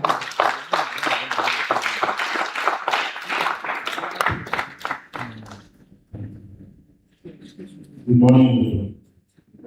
Please, may I respectfully invite Dr. Prince Education to the outside.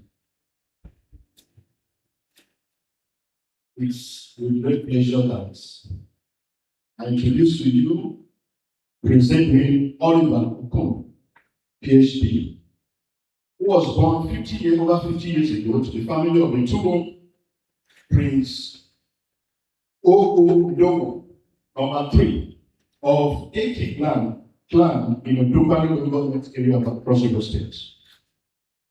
He attended Hope Training Institute, Calabar, Thereafter proceeded to the University of Port Harcourt, where he graduated as best student in the Department of Banking and Finance.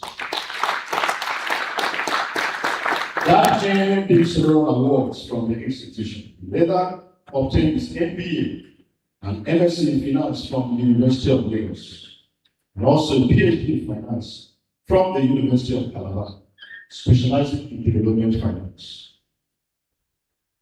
He has backed many professional qualifications, and he is also a member of many institutes, which includes a member of the Institute of Chartered Accountants of Nigeria. He is a fellow of the Chartered Institute of Bankers of Nigeria. He is a fellow of the Chartered Institute of Cost Management of Nigeria. He is a member, Chartered Fraud Examiners, USA. He is a member, Chartered Institute of Taxation of Nigeria. President Unical had a stint in the banking industry, having worked in various departments, including the operations, audit, compliance, and corporate banking group, and left the industry in June 2023 as a group head, FNCG, to one of the top financial institutions in the country, where he managed the regional corporate and multinational businesses in Nigeria and across African countries. In June 2023, President Unical was appointed by the governor of Cross River State, His Excellency Senator Prince Bassey Edelutu, as the executive chairman of the Cross River State Internal Revenue Service, and has used his wealth of experience to turn around the fortune of Cross River State Internal Revenue Service, increasing the revenue from 22 billion in 2022 to 57 billion at the end of the December. You can do better. Now, being ranked, Cross River State is now being ranked one of the top 5 states with improved transparency index of the country, courtesy of him. President is a nominee recipient of the Outstanding Tax Leadership and Revenue Growth by Institute, a UK-based organization, having also received several awards from both civil and professional bodies for his exceptional performance while in office. Other words, President Unical, PhD, having served or currently served as chairman of Cross River Board of Internal Revenue, has also served as the Cross River State Joint Revenue Committee chairman. He is a member of the Joint Tax Board, Abuja. He is a member and president and technical committee of the Joint Tax Board, Abuja. Member, multi-stakeholders committee for the optimization of oil palm, cocoa, and coffee. He's also a member of the State Consultative Forum Statistics, Cross River State. He's a member of Budget Review Committee of Cross River State. Please, permit me to introduce an all-rounded man who is also a very social person, being a member of the Rotary International. He is married with beautiful 3 children. This is the person that we have brought today to give us his wealth of experience with the paper that is going to present to us. Please, can we put your hands together? Thank you.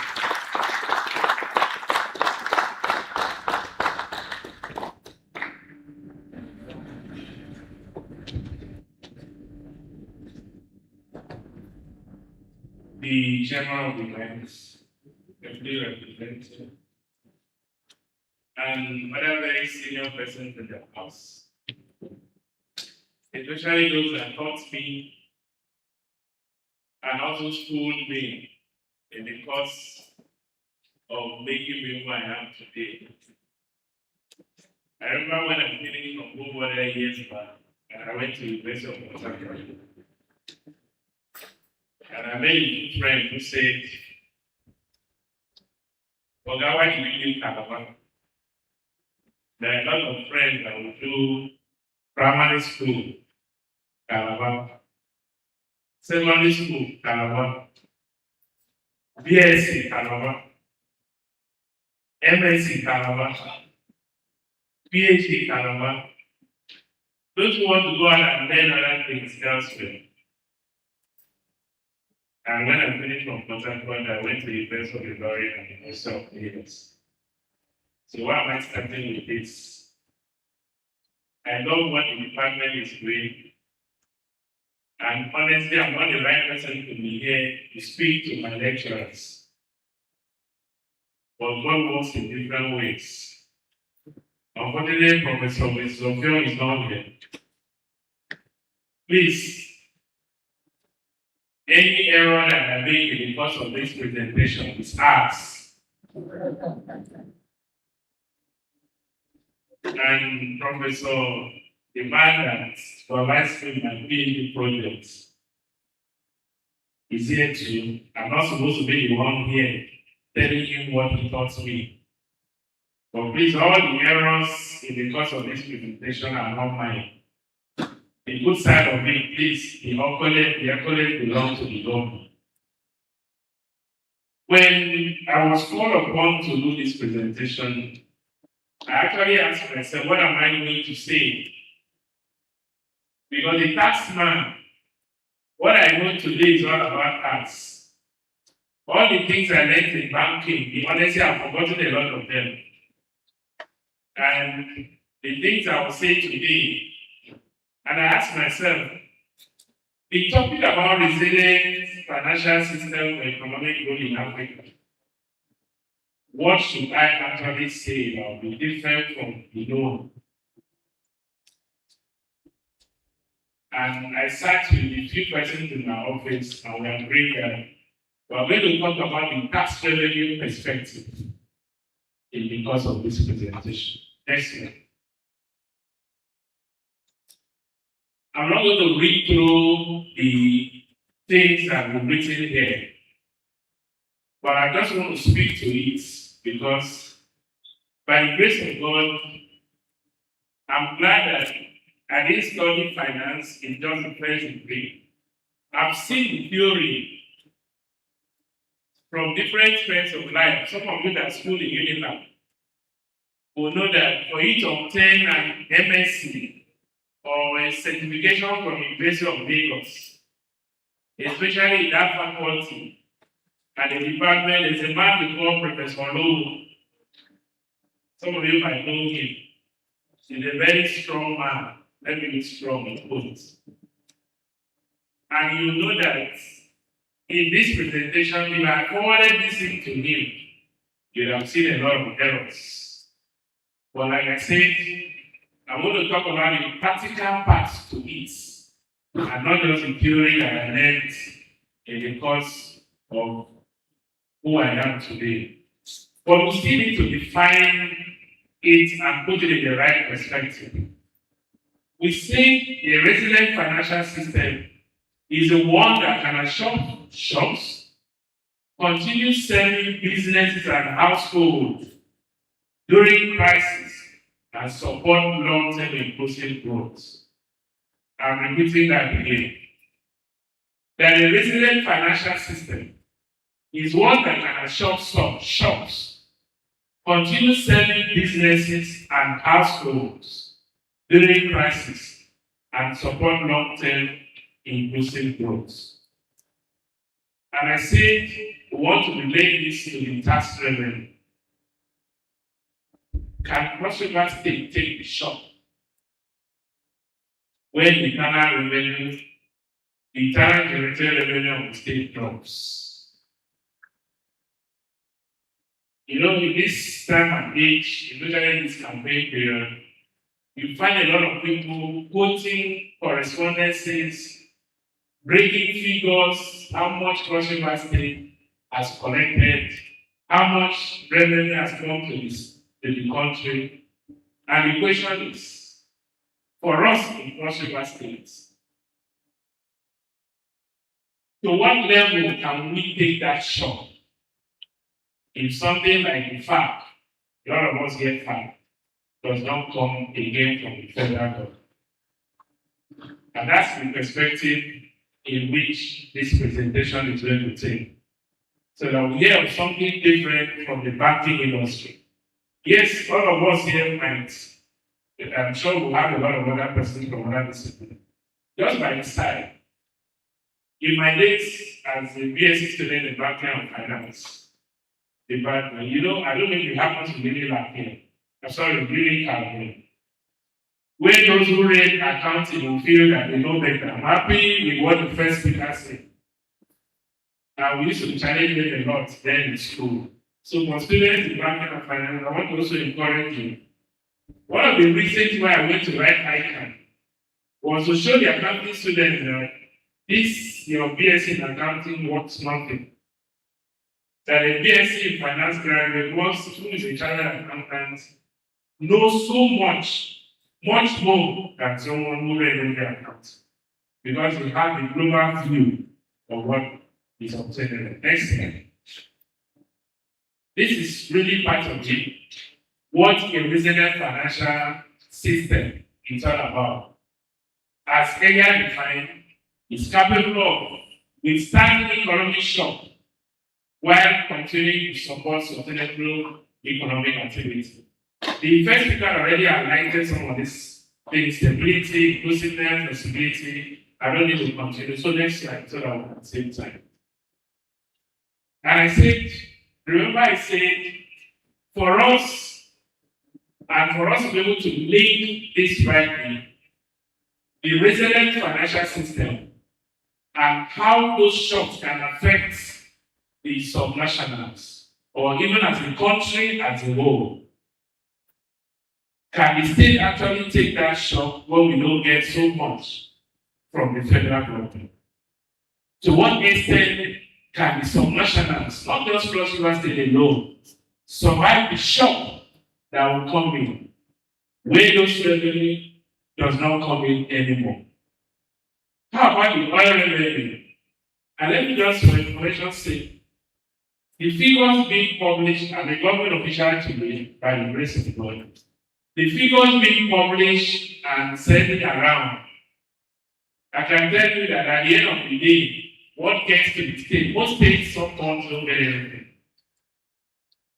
But the Federal Ministry of Finance will publish all the numbers they've sent to states, forgetting that those numbers, a lot of them are money for the payment of loans that even some current state governors may not have known about. But that's the story for another day. Next slide. Just like we say, this year, the government introduced the new tax laws.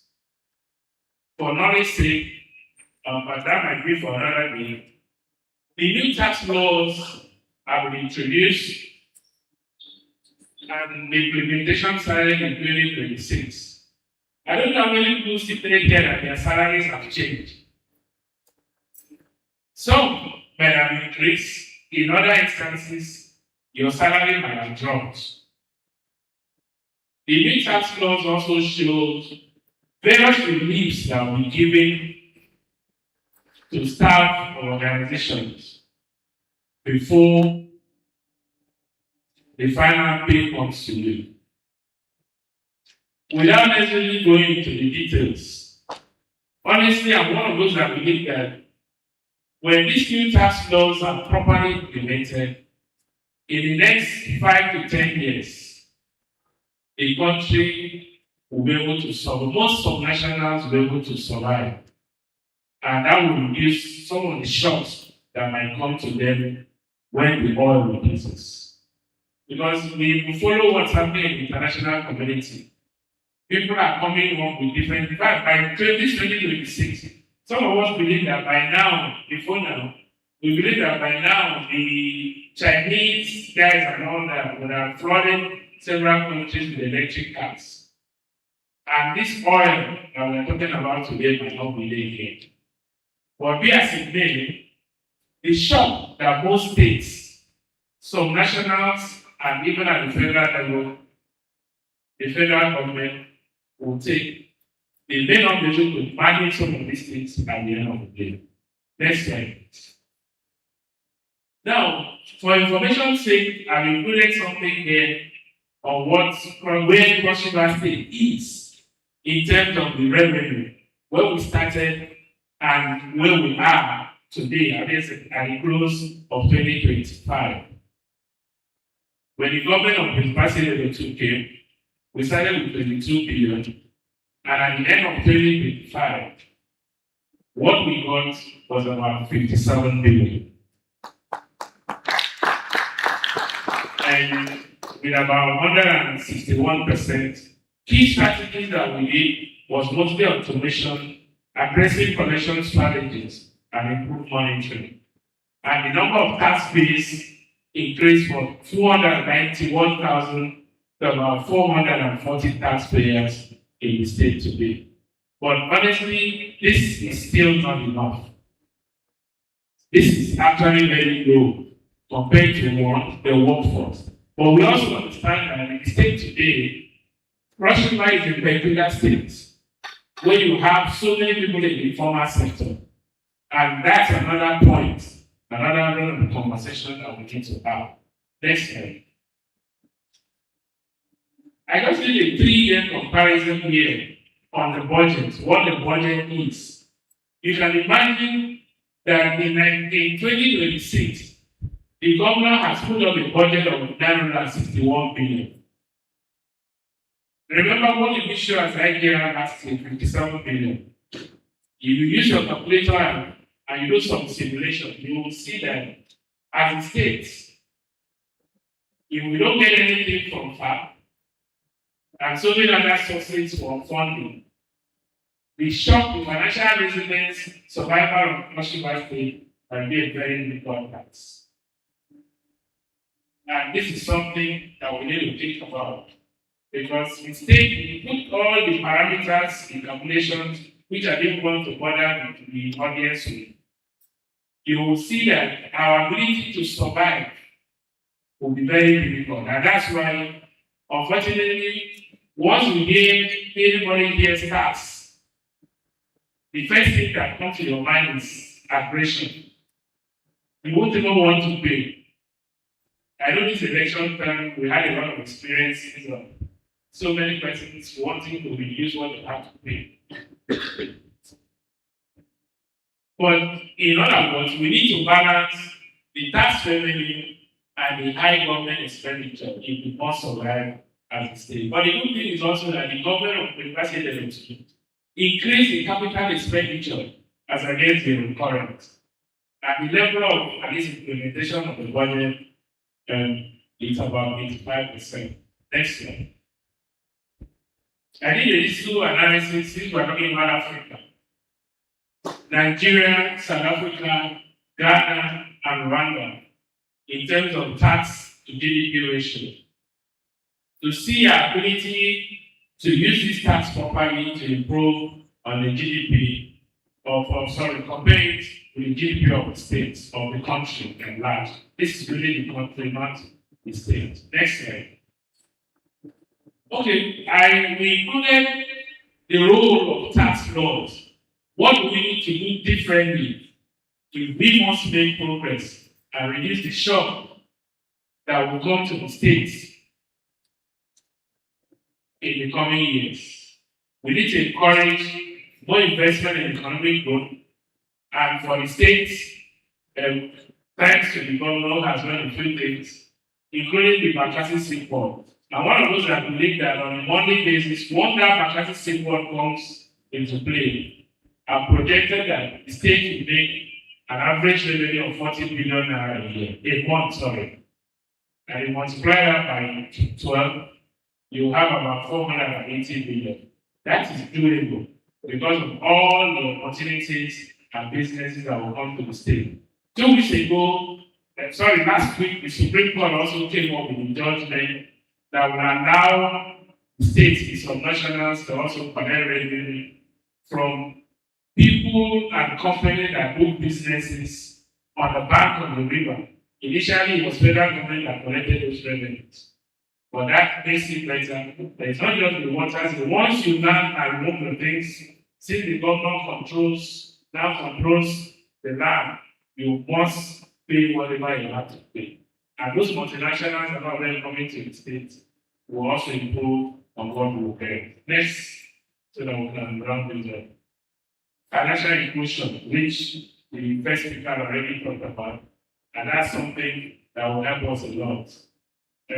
Currently, the new tax law, most of the small-scale businesses, limited and limited companies, will not be paying CIT, company income tax, and that's one of the things that the government brought in with the new tax law. Zero taxes for small-scale businesses, new regulations for the informal sector, various incentives that will come as a part of digitalization. Next slide.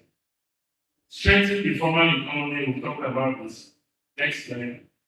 Supporting the capital market, and this is something the previous speaker also talked about. But once we have this, the state itself will also have something to pay. Next slide. Encouraging transparency. Honestly, having worked in the banking industry for years and coming into the system, this is one thing that the government has really encouraged the state. Transparency and good governance. In the comfort of his home, with the digitalization, he sees, Chairman, I've seen 500 million coming today. What's that one for? He doesn't even check the system. And every code that comes in, you must account for it. Next slide. Yes, these are some of the things that have actually been a barrier.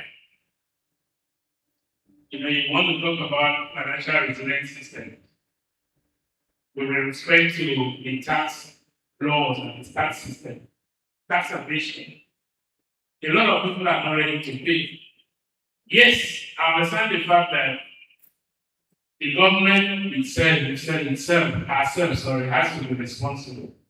Because it's not just paying the taxes, you must see what those funds are being used for. And this is also key in our conversation. With enforcement, a lot of things are happening, but we try to strengthen the process to make it better. Narrowing tax base, the good thing is that we increase the tax base for the states, and we are confident that we'll continue to do more. Inefficient tax handling with the digital tax framework. Next slide.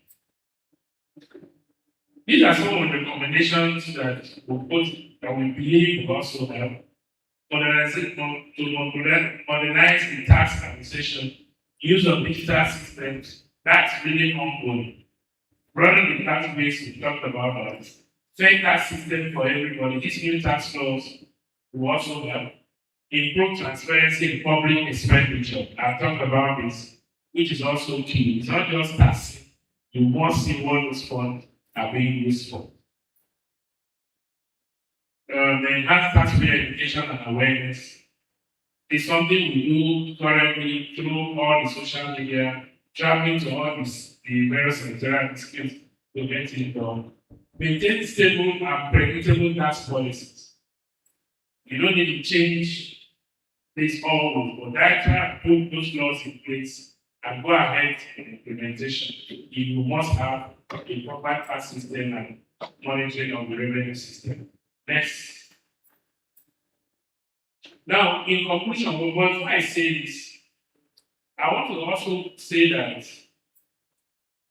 the tax system, the current tax system in the state or the country, is something that, if properly implemented, will reduce the burdens of so many Nigerians. While also focusing on those ones, the companies and individuals that have to pay. For record purpose, I know ever since I came, a lot of senior persons have approached them to do the right thing. And I'm happy that a lot of persons are actually complying.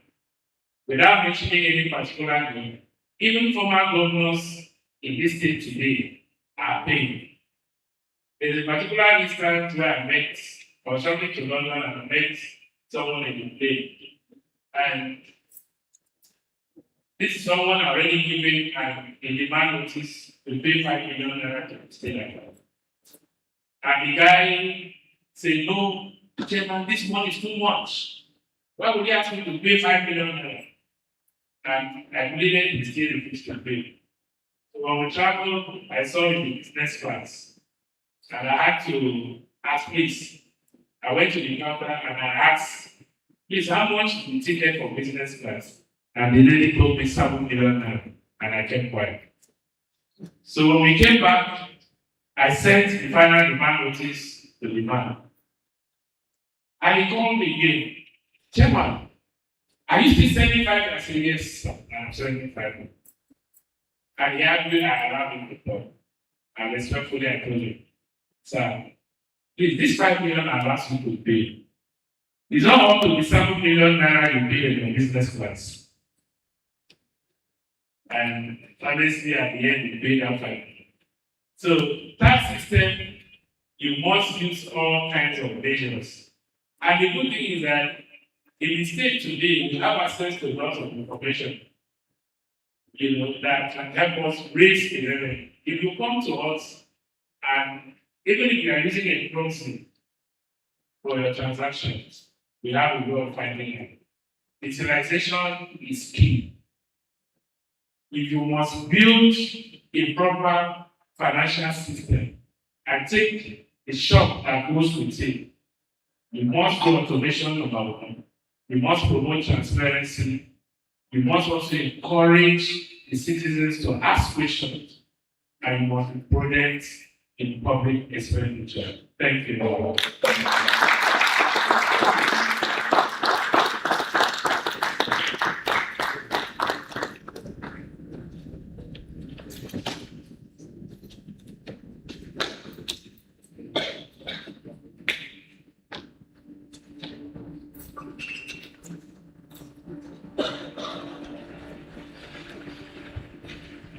I think he deserves more round of applause. Please put your hands together for him. You can see that the high table is made up of men of timber and caliber. Not just men, real men that have the experience. I think he deserves another round of applause. Please put your hands together and celebrate that presentation. Thank you so much, Chairman, Internal Revenue Service. At this point, we are going to have a table of discussants just form up and do justice to the presentation. Professor Ed Amara is the moderator. Can we put our hands together for him? And we have the first discussant, Dr. Charles A. Menfiele, Postgraduate Branch Chairman of Chartered Institute. Please put your hands together for me. And also in that team, you have Dr. B. Riemann. Dr. B. Riemann. Please put your hands together for me.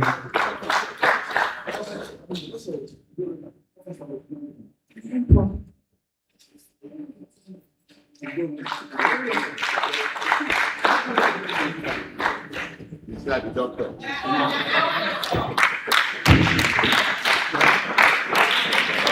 Dr. Charles Menfiele, Professor PhD, Riemann, and Professor Awara. Please, sir, you own the floor. Can we put our hands together for them, please?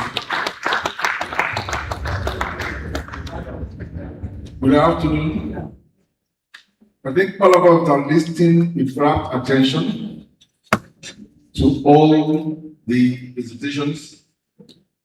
The keynote address by Professor Nawalaka, and Prince, and Dr.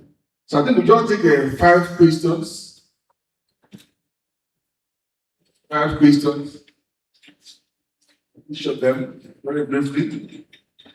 Yes, let me count 1. First question.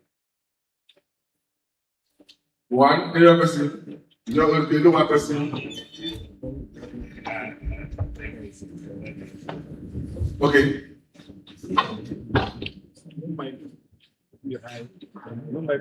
There's one on the microphone. Is it for the first or the second? I think the second. Second.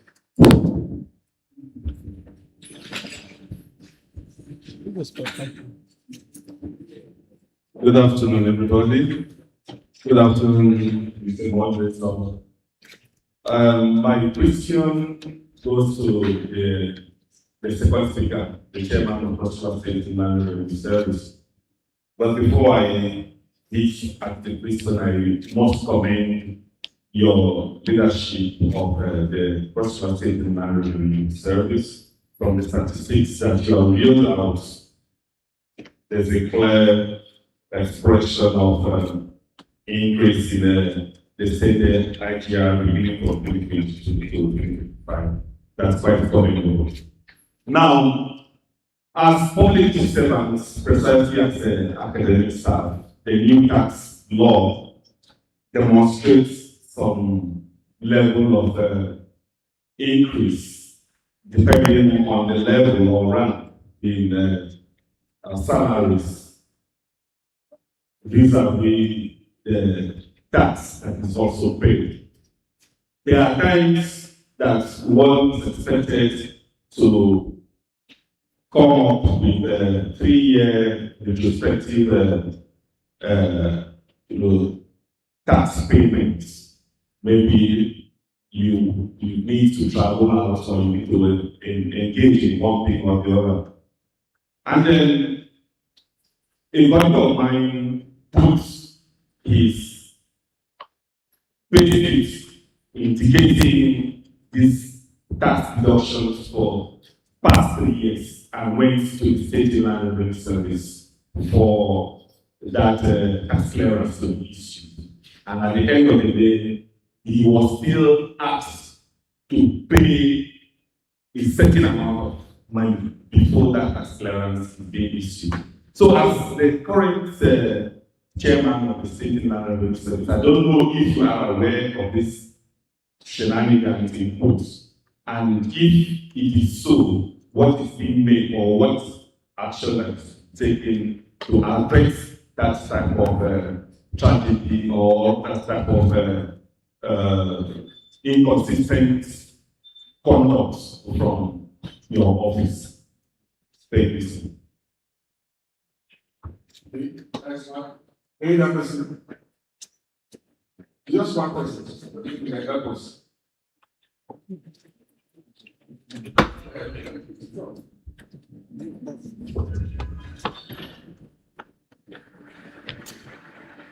I didn't expect this one. I thought we came here to talk about financial resilience. We didn't come here to respond to official matters. So should I respond to this one? Yes, sir. I should respond. Yes, yes. Audience, should I respond to this Yes, one? sir. Yes. Because I should be paid for this. Separately. I think, Chairman, you said transparency, inclusivity, and accountability. Okay, I'm an accountant. Okay. Please, sorry, because I didn't face you. Can I see you ask a question? I've never seen you looking for that, but I'll take note of your face. Okay, I will answer in twofold. You can be a staff of University of Calabar, but you also earn income from other sources. Can that be correct? You might have other businesses by the side, which the pay slip that you have or you have sent to us does not indicate such information. And as I said in the course of my presentation, we also have access to some information that you know. And in such circumstances, we issue what we call additional assessment to cover such bills. I will not mention the name of a particular person. He's a commissioner in the state. He was a commissioner. And when he contested the election, I told him your best alone cannot suffice. Because I'm aware that they have other sources of income like egg. Imagine the commissioner in the state, I made to pay, and he paid. I think they are not releasing tax clearance in the also. He said, you reported. I said, no problem. I first of all call the governor and say, this is what I'm doing, because there are certain things I'll first call and report myself. So that before you go, and honestly, I must commend the governor. He has never for one day in the last 3 years interfered, he hasn't for one day said, please reduce this person's tax for the past 3 years. So that's on one basis. The other base or parameters is not something, please, media is here, right? There are certain things I wouldn't want to say here for the interest of the institution and our organizations. But I must say something else. Even if deductions are made and you have your pay slip, it is also possible that the organization, not specific to Unical, the organization that you are representing has some tax areas that has to be settled with internal revenue service. And honestly, as a standard is not a super also. As a standard in a service, if the organization that you represent has tax liabilities to settle with the service, I will not issue any tax clearance to you. But rather, if you put pressure on me or Internal Revenue Service to issue that tax clearance, I will tell the team to give you an assessment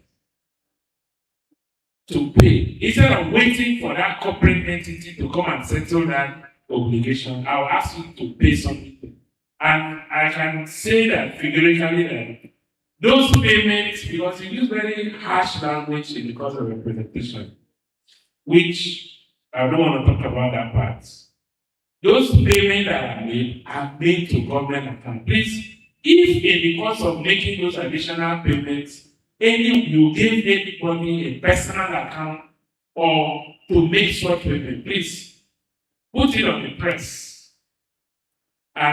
Or if at the point of making that additional payment, you did not get a receipt to show, because tax clearance is automated in IRS.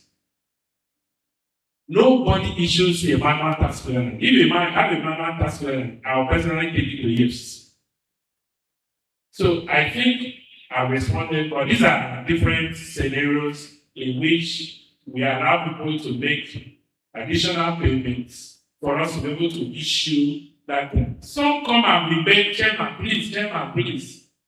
But it is the same persons that will come and make statements and use languages that are not really official. Thank you. Please, have I responded? Yes, you do.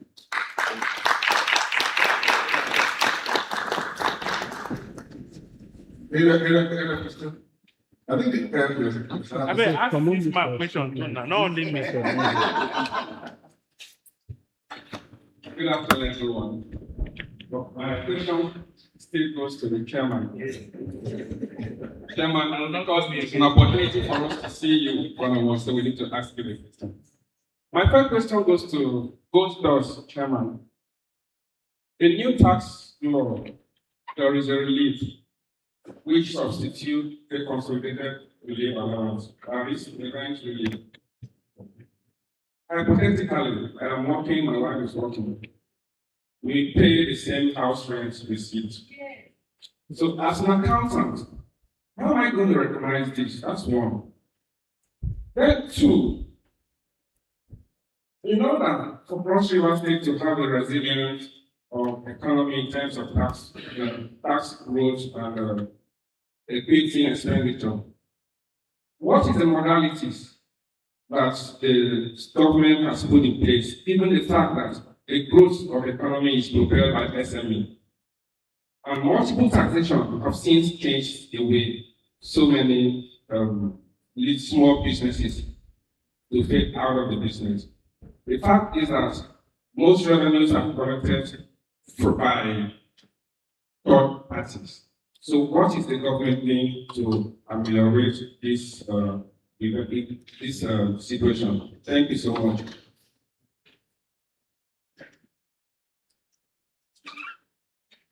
Actually, I will not come here again. This one has become tax lecture. Okay, next question. So you're working, your wife is working, you pay rent, or you don't know that somebody that's paying rent. So the rent you cannot use both. The relief is one. You know that relief has a maximum of how much? Yeah, accountant. So if your rent is 500,000, you cannot go and claim, maybe you claim 500 in Unical. You tell your wife to go and claim 500 in somewhere, that's fraud. So what you do is to present that rent receipt for you to get that relief up to a maximum of 500,000. And there are some things some persons don't know. And that's where we also come in. Some here have come to us and say, please, I did a small job for Subeb. I did a small job for Lafarge with a company. If you ask me, I prefer the enterprises. I am the proprietor of this company. I did work for Lafarge and they deducted withholding tax of 500,000 from me, from the company before paying me the balance. Have we experienced that? They will not have. Because those things happen. I don't want to tell you something. When you do such jobs with Lafarge and it deducts that withholding tax before paying you the balance, please ask Lafarge to give you a receipt. You see that withholding tax that deducted, you can use it as your tax. Unfortunately, a lot of people don't. A lot. That saves you the stress. You can use it to recover several other taxes. When you bring it to us, we will know how to deal with that. So just responding to you. So summary, if your rent, you can only one person can use that rent receipt to get a relief. The second question you asked was multiple transition, you don't understand. Right?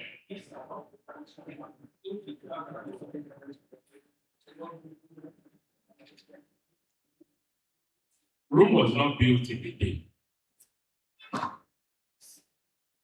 A lot, you can see that today, between 2023 and now, it's not the same.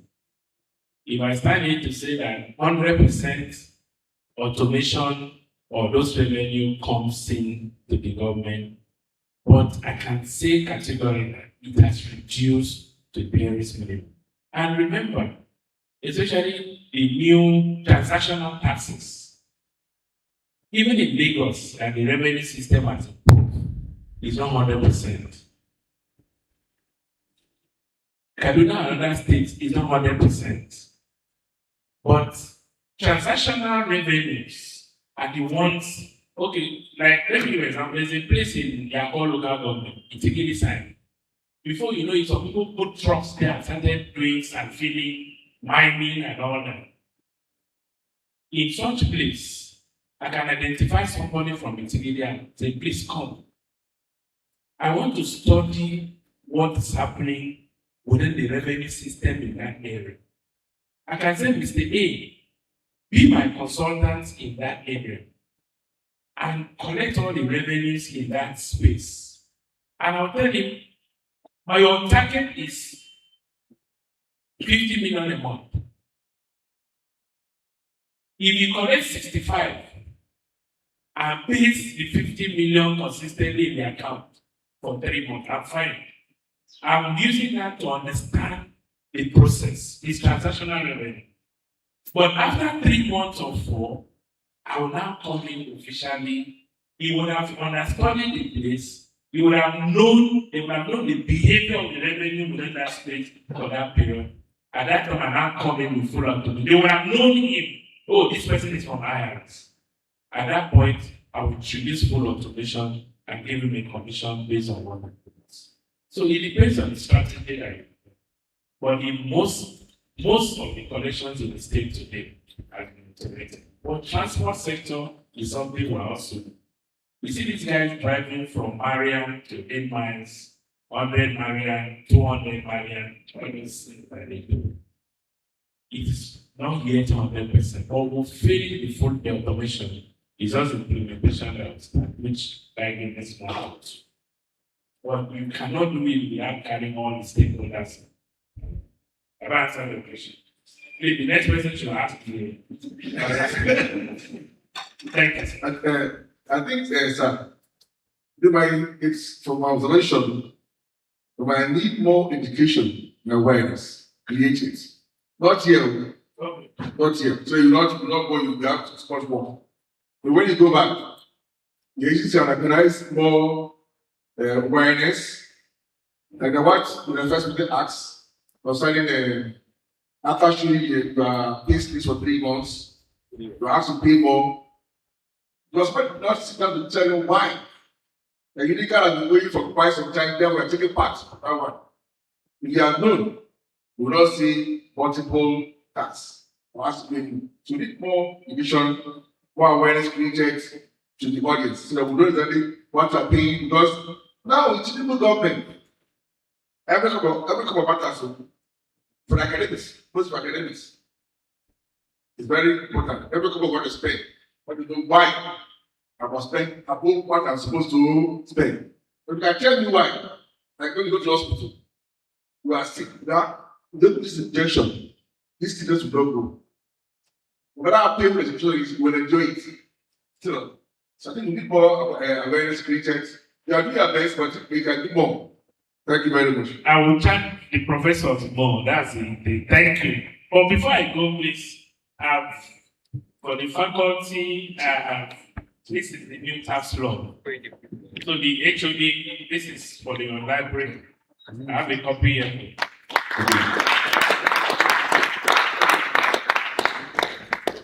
One is for the faculty. And so since you are the one seated here, I'm giving you the last one. Thank you. I also have every question you need to know on the deductions of your taxes is in this simple book. But please, I must give the man who supervised me on my PhD project. Thank you, sir. Thank you. So the department will also have one copy. I don't know how many can have. One for the faculty. And one for the master. I also have, anyway, those that do pools and betting. If you do pools and betting, I can give you this. They have guidelines for pools and betting businesses. And knowledge is power. So I don't think there's anything wrong in sharing that. Oh, okay, this is even for the personal income tax. Okay. So please, thank you, sir. Forthwith, let us speak to the theme of the conference. So ask a question, please, the chief of conference. I think the first person and the last speaker all spoke to the conference. So let us take that. There's another question. There's a new question. But it must tell towards the team. Is that also? One question, yes. One question. The event team, the conference, but the question directed to the first speaker, speaker.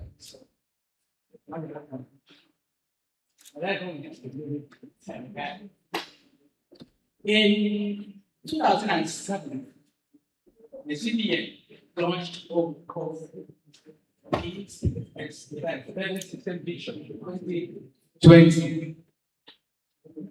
And I expected the keynote speaker to do a review of what that vision had achieved. So that I understand that CBN had launched a new one, but last week or not this week, or payment system vision 2028, meaning trying to gain or gain for what the 2020 vision achieved. I expected the keynote speaker to dwell on them, give us statistics to see how that vision has been achieved for the new vision was launched. Well, now that I Like an academic, I have high, better, statistics. So I've expected him to do that comparison or extract of what that vision has achieved so far before the new one has been done. I know he's also aware of the new vision. So he did not dwell on it, and I just wanted to give us an insight into what that vision has achieved since from 2007 till the new one that is taking up this year to 2028. Thank you, Prof. I know you can do that. Because I think, thank God, we have a very competent statistician, the keynote speaker. It's only I ask that you cannot say everything in the conference. And your ideas, what you think, what is in his mind. So maybe can see him to give you more. So after the keynote speaker, we'll let two panelists, one in academia, one in the industry to speak for the team of the conference. Thank you, sir. Thank you so much, chairman of the panel, and then thank you, my brother. I think if I recall, we have been program meeting sometime, if I recall, I think. But let me make one clarification here. I did not present the paper. That's the fact. If I understand what keynote address is to touch little by little as regards the entire program that you're coming to. I have a paper I'm going to present after now. But for this is a keynote, a little touch here and there. And I have just given an idea of where to go to. Check your program if you have it. A pathway. And if we're looking at the pathway, just like the panel chair said, I could be limited because for research, there is no one best way to do anything very powerfully. And so I have chosen my path to say, this is what I understand by resilience. And I broke it down to the fact that for resilience, you have to understand that the ability to absorb your shock, ability to find out that understand according to Schumpeter, according to POB, according to Rowley and Shaw, national liberalization theory and financial liberation theories. All you need to do is to know that where innovations come, there must be disruption. And where there is disruption, how do you tackle those disruptions? That is the focal point I want everyone to understand. The papers are coming. And maybe the paper that will talk about vision, incoming, backward, and the present vision will be displayed. Having said that, sir, just a minute, I had raised my hand because I wanted to get some clarification from my brother here that spoke after. It's not as if he was supposed to do, I don't know if what he did was a paper, but I saw them write a speaker, so maybe he had a paper, which I think he had. And as an accountant, when he was talking, something crossed my mind. The issue of judging someone based on his personal lifestyle, which would be a wrong judgment. For instance, my brother, that ticket will possibly have been paid for him by his daughter. And so sometimes you do your thing, we say that you be objective, you will be fair, and then you should be evidence-based. And the IRS, by my estimation, should be talking about personal income tax. And if you have made a demand and all that. So my thing is fine. You use the idea you had to get what you wanted for the government. But I think it wasn't it was more like a guesswork, not evidence-based. And evidence-based is critical in some of decisions and analysis. And then finally, sir, I saw the figures 2022, 2023, 2024, 2025. Fantastic figures as per nominal rate. I would have thought that making it real would have given us a better insight. And what I mean is deflating those figures for us to know the real value and real effect on us. And Prince, I want to ask, this is the question now. From those figures that Cross University government have been able to take from us, the tax payers,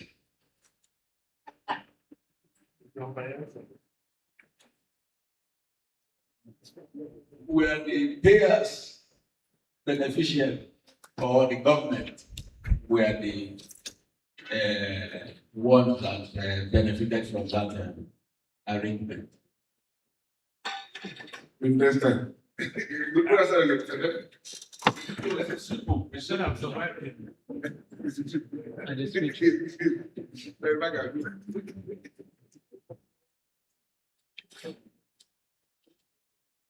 This time I won't come here again.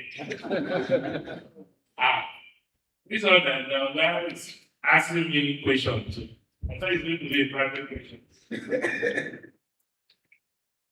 Anyway, just a clarification.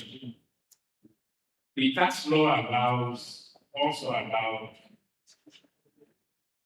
for best of judgment.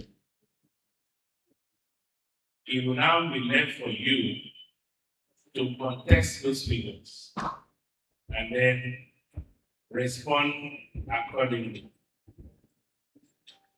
Yes, in few instances when we give base of judgment, because as at that particular time, or as at that time, we may not have adequate information. We can use base of judgment to give you an assessment which will respond appropriately. With the particular instance that I quoted, I just use that because we're having a conversation. I'm sure you will know so. But we're having a conversation. There are some, like you said, that will respond officially and say, they're talking about A-ticket. That A-ticket was paid by my daughter. I will go and ask another question. But that's a different conversation. You see, the truth is, it is not if all of us keep evading, looking for opportunities to evade from pain, the state itself will not grow.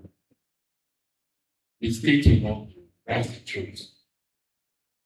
Whatever that was presented here, I wouldn't have broken down and start saying out of this 57, this percent.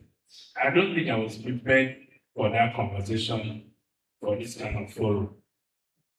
But those numbers are always available for those things. If at any point in time, you can always have a breakdown. But I know that 60 to 65% of those numbers come from payers. And what we did was a lot of companies in the state were not paying.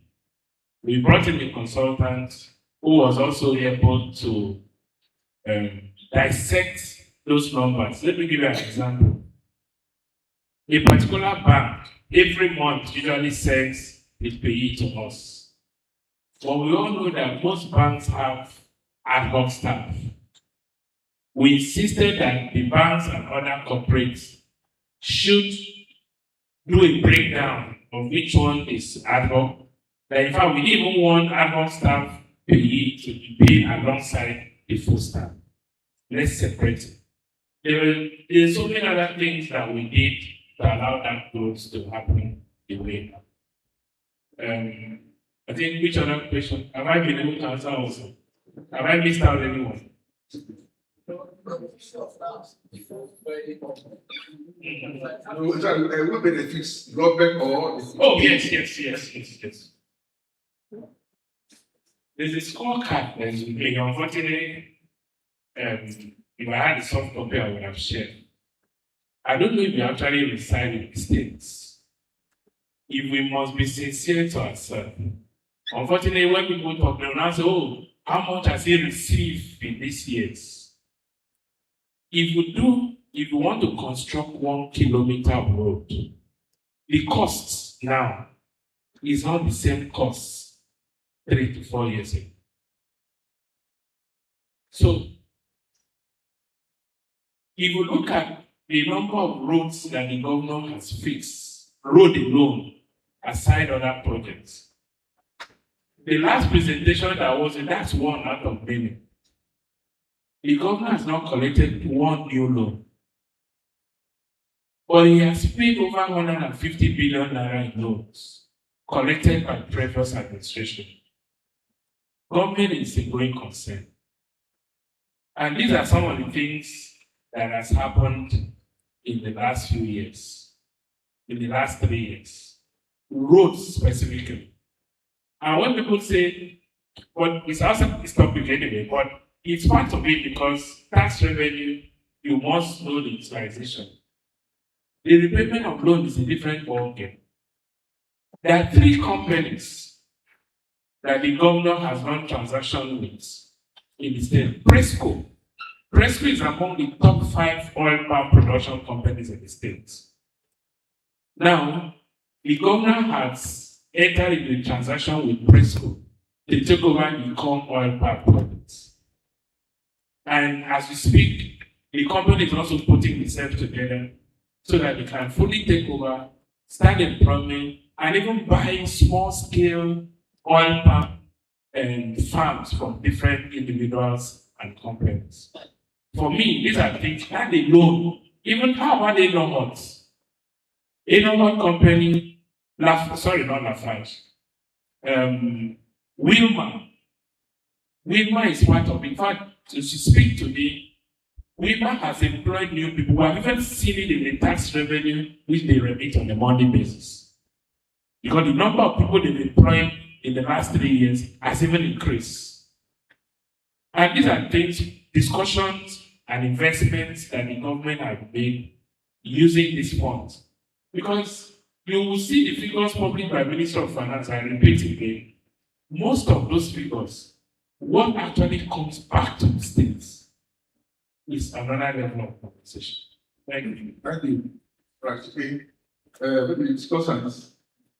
First, related to academia. Academia, Professor Rayman.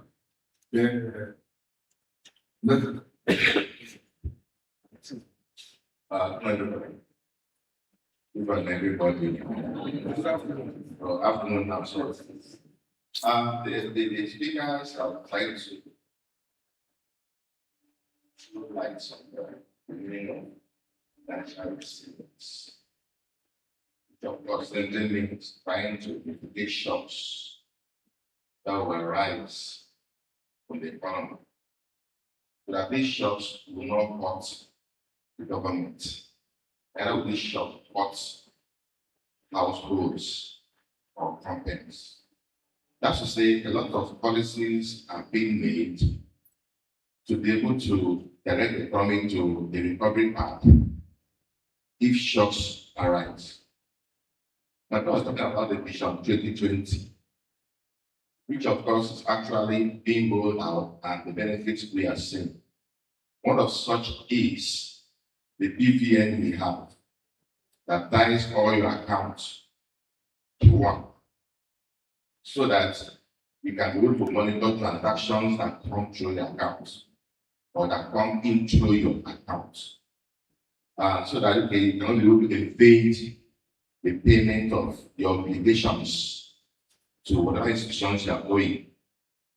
For instance, I understand that if you collected a loan from Union Bank and you refuse to pay Union Bank, and you run to deposit your money into First Bank. Yes, you run away from Union Bank, but that loan will still be retrieved from you, from the BVN. And there are other ones too that the policy that are also are in place.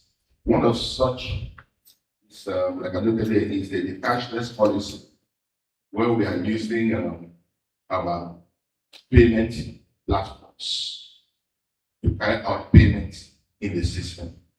Now, what the financial resilience simply means is that the economy will run without actually engaging in faults, having shocks. Yes, shocks will arise, but however, the economy will be positioned strong enough to compete globally, and they know to meet up local demands and protect investors as well as the SMEs.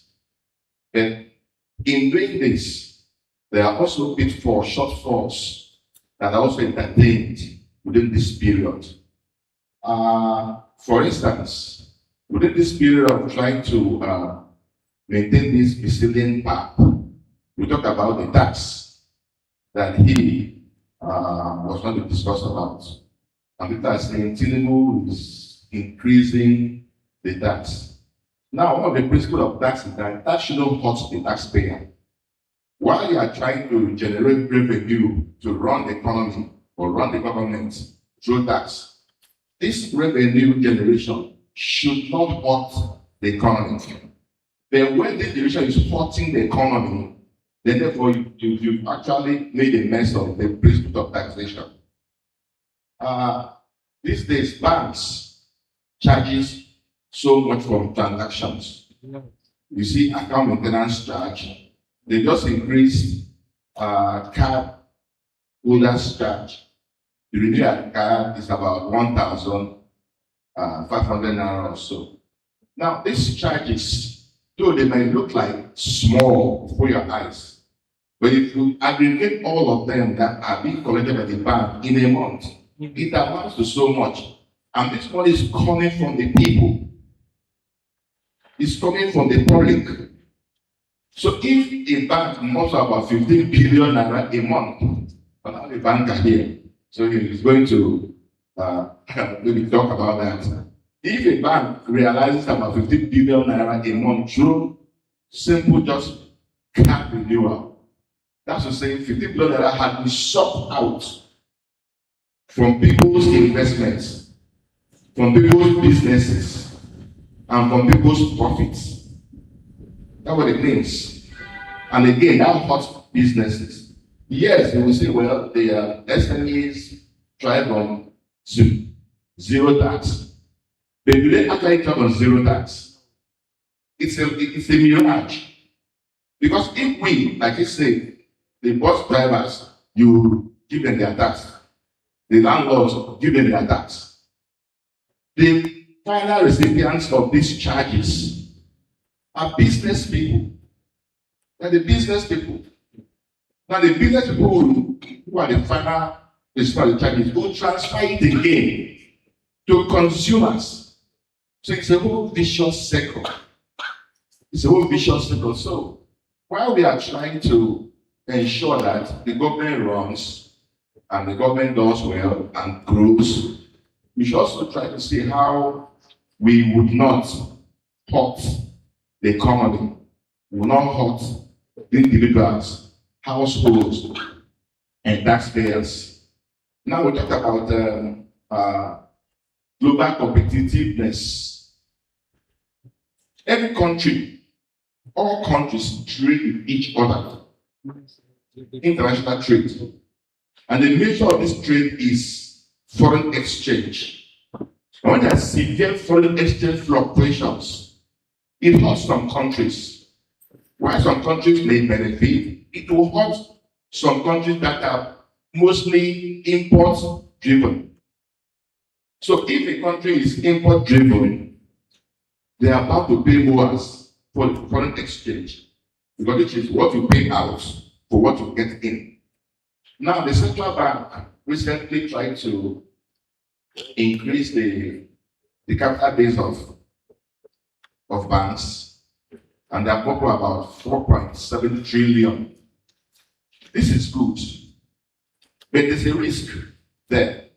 And that risk is that the charges that the bank entertained during the period of trying to raise these funds will be transferred again to consumers, to businessmen.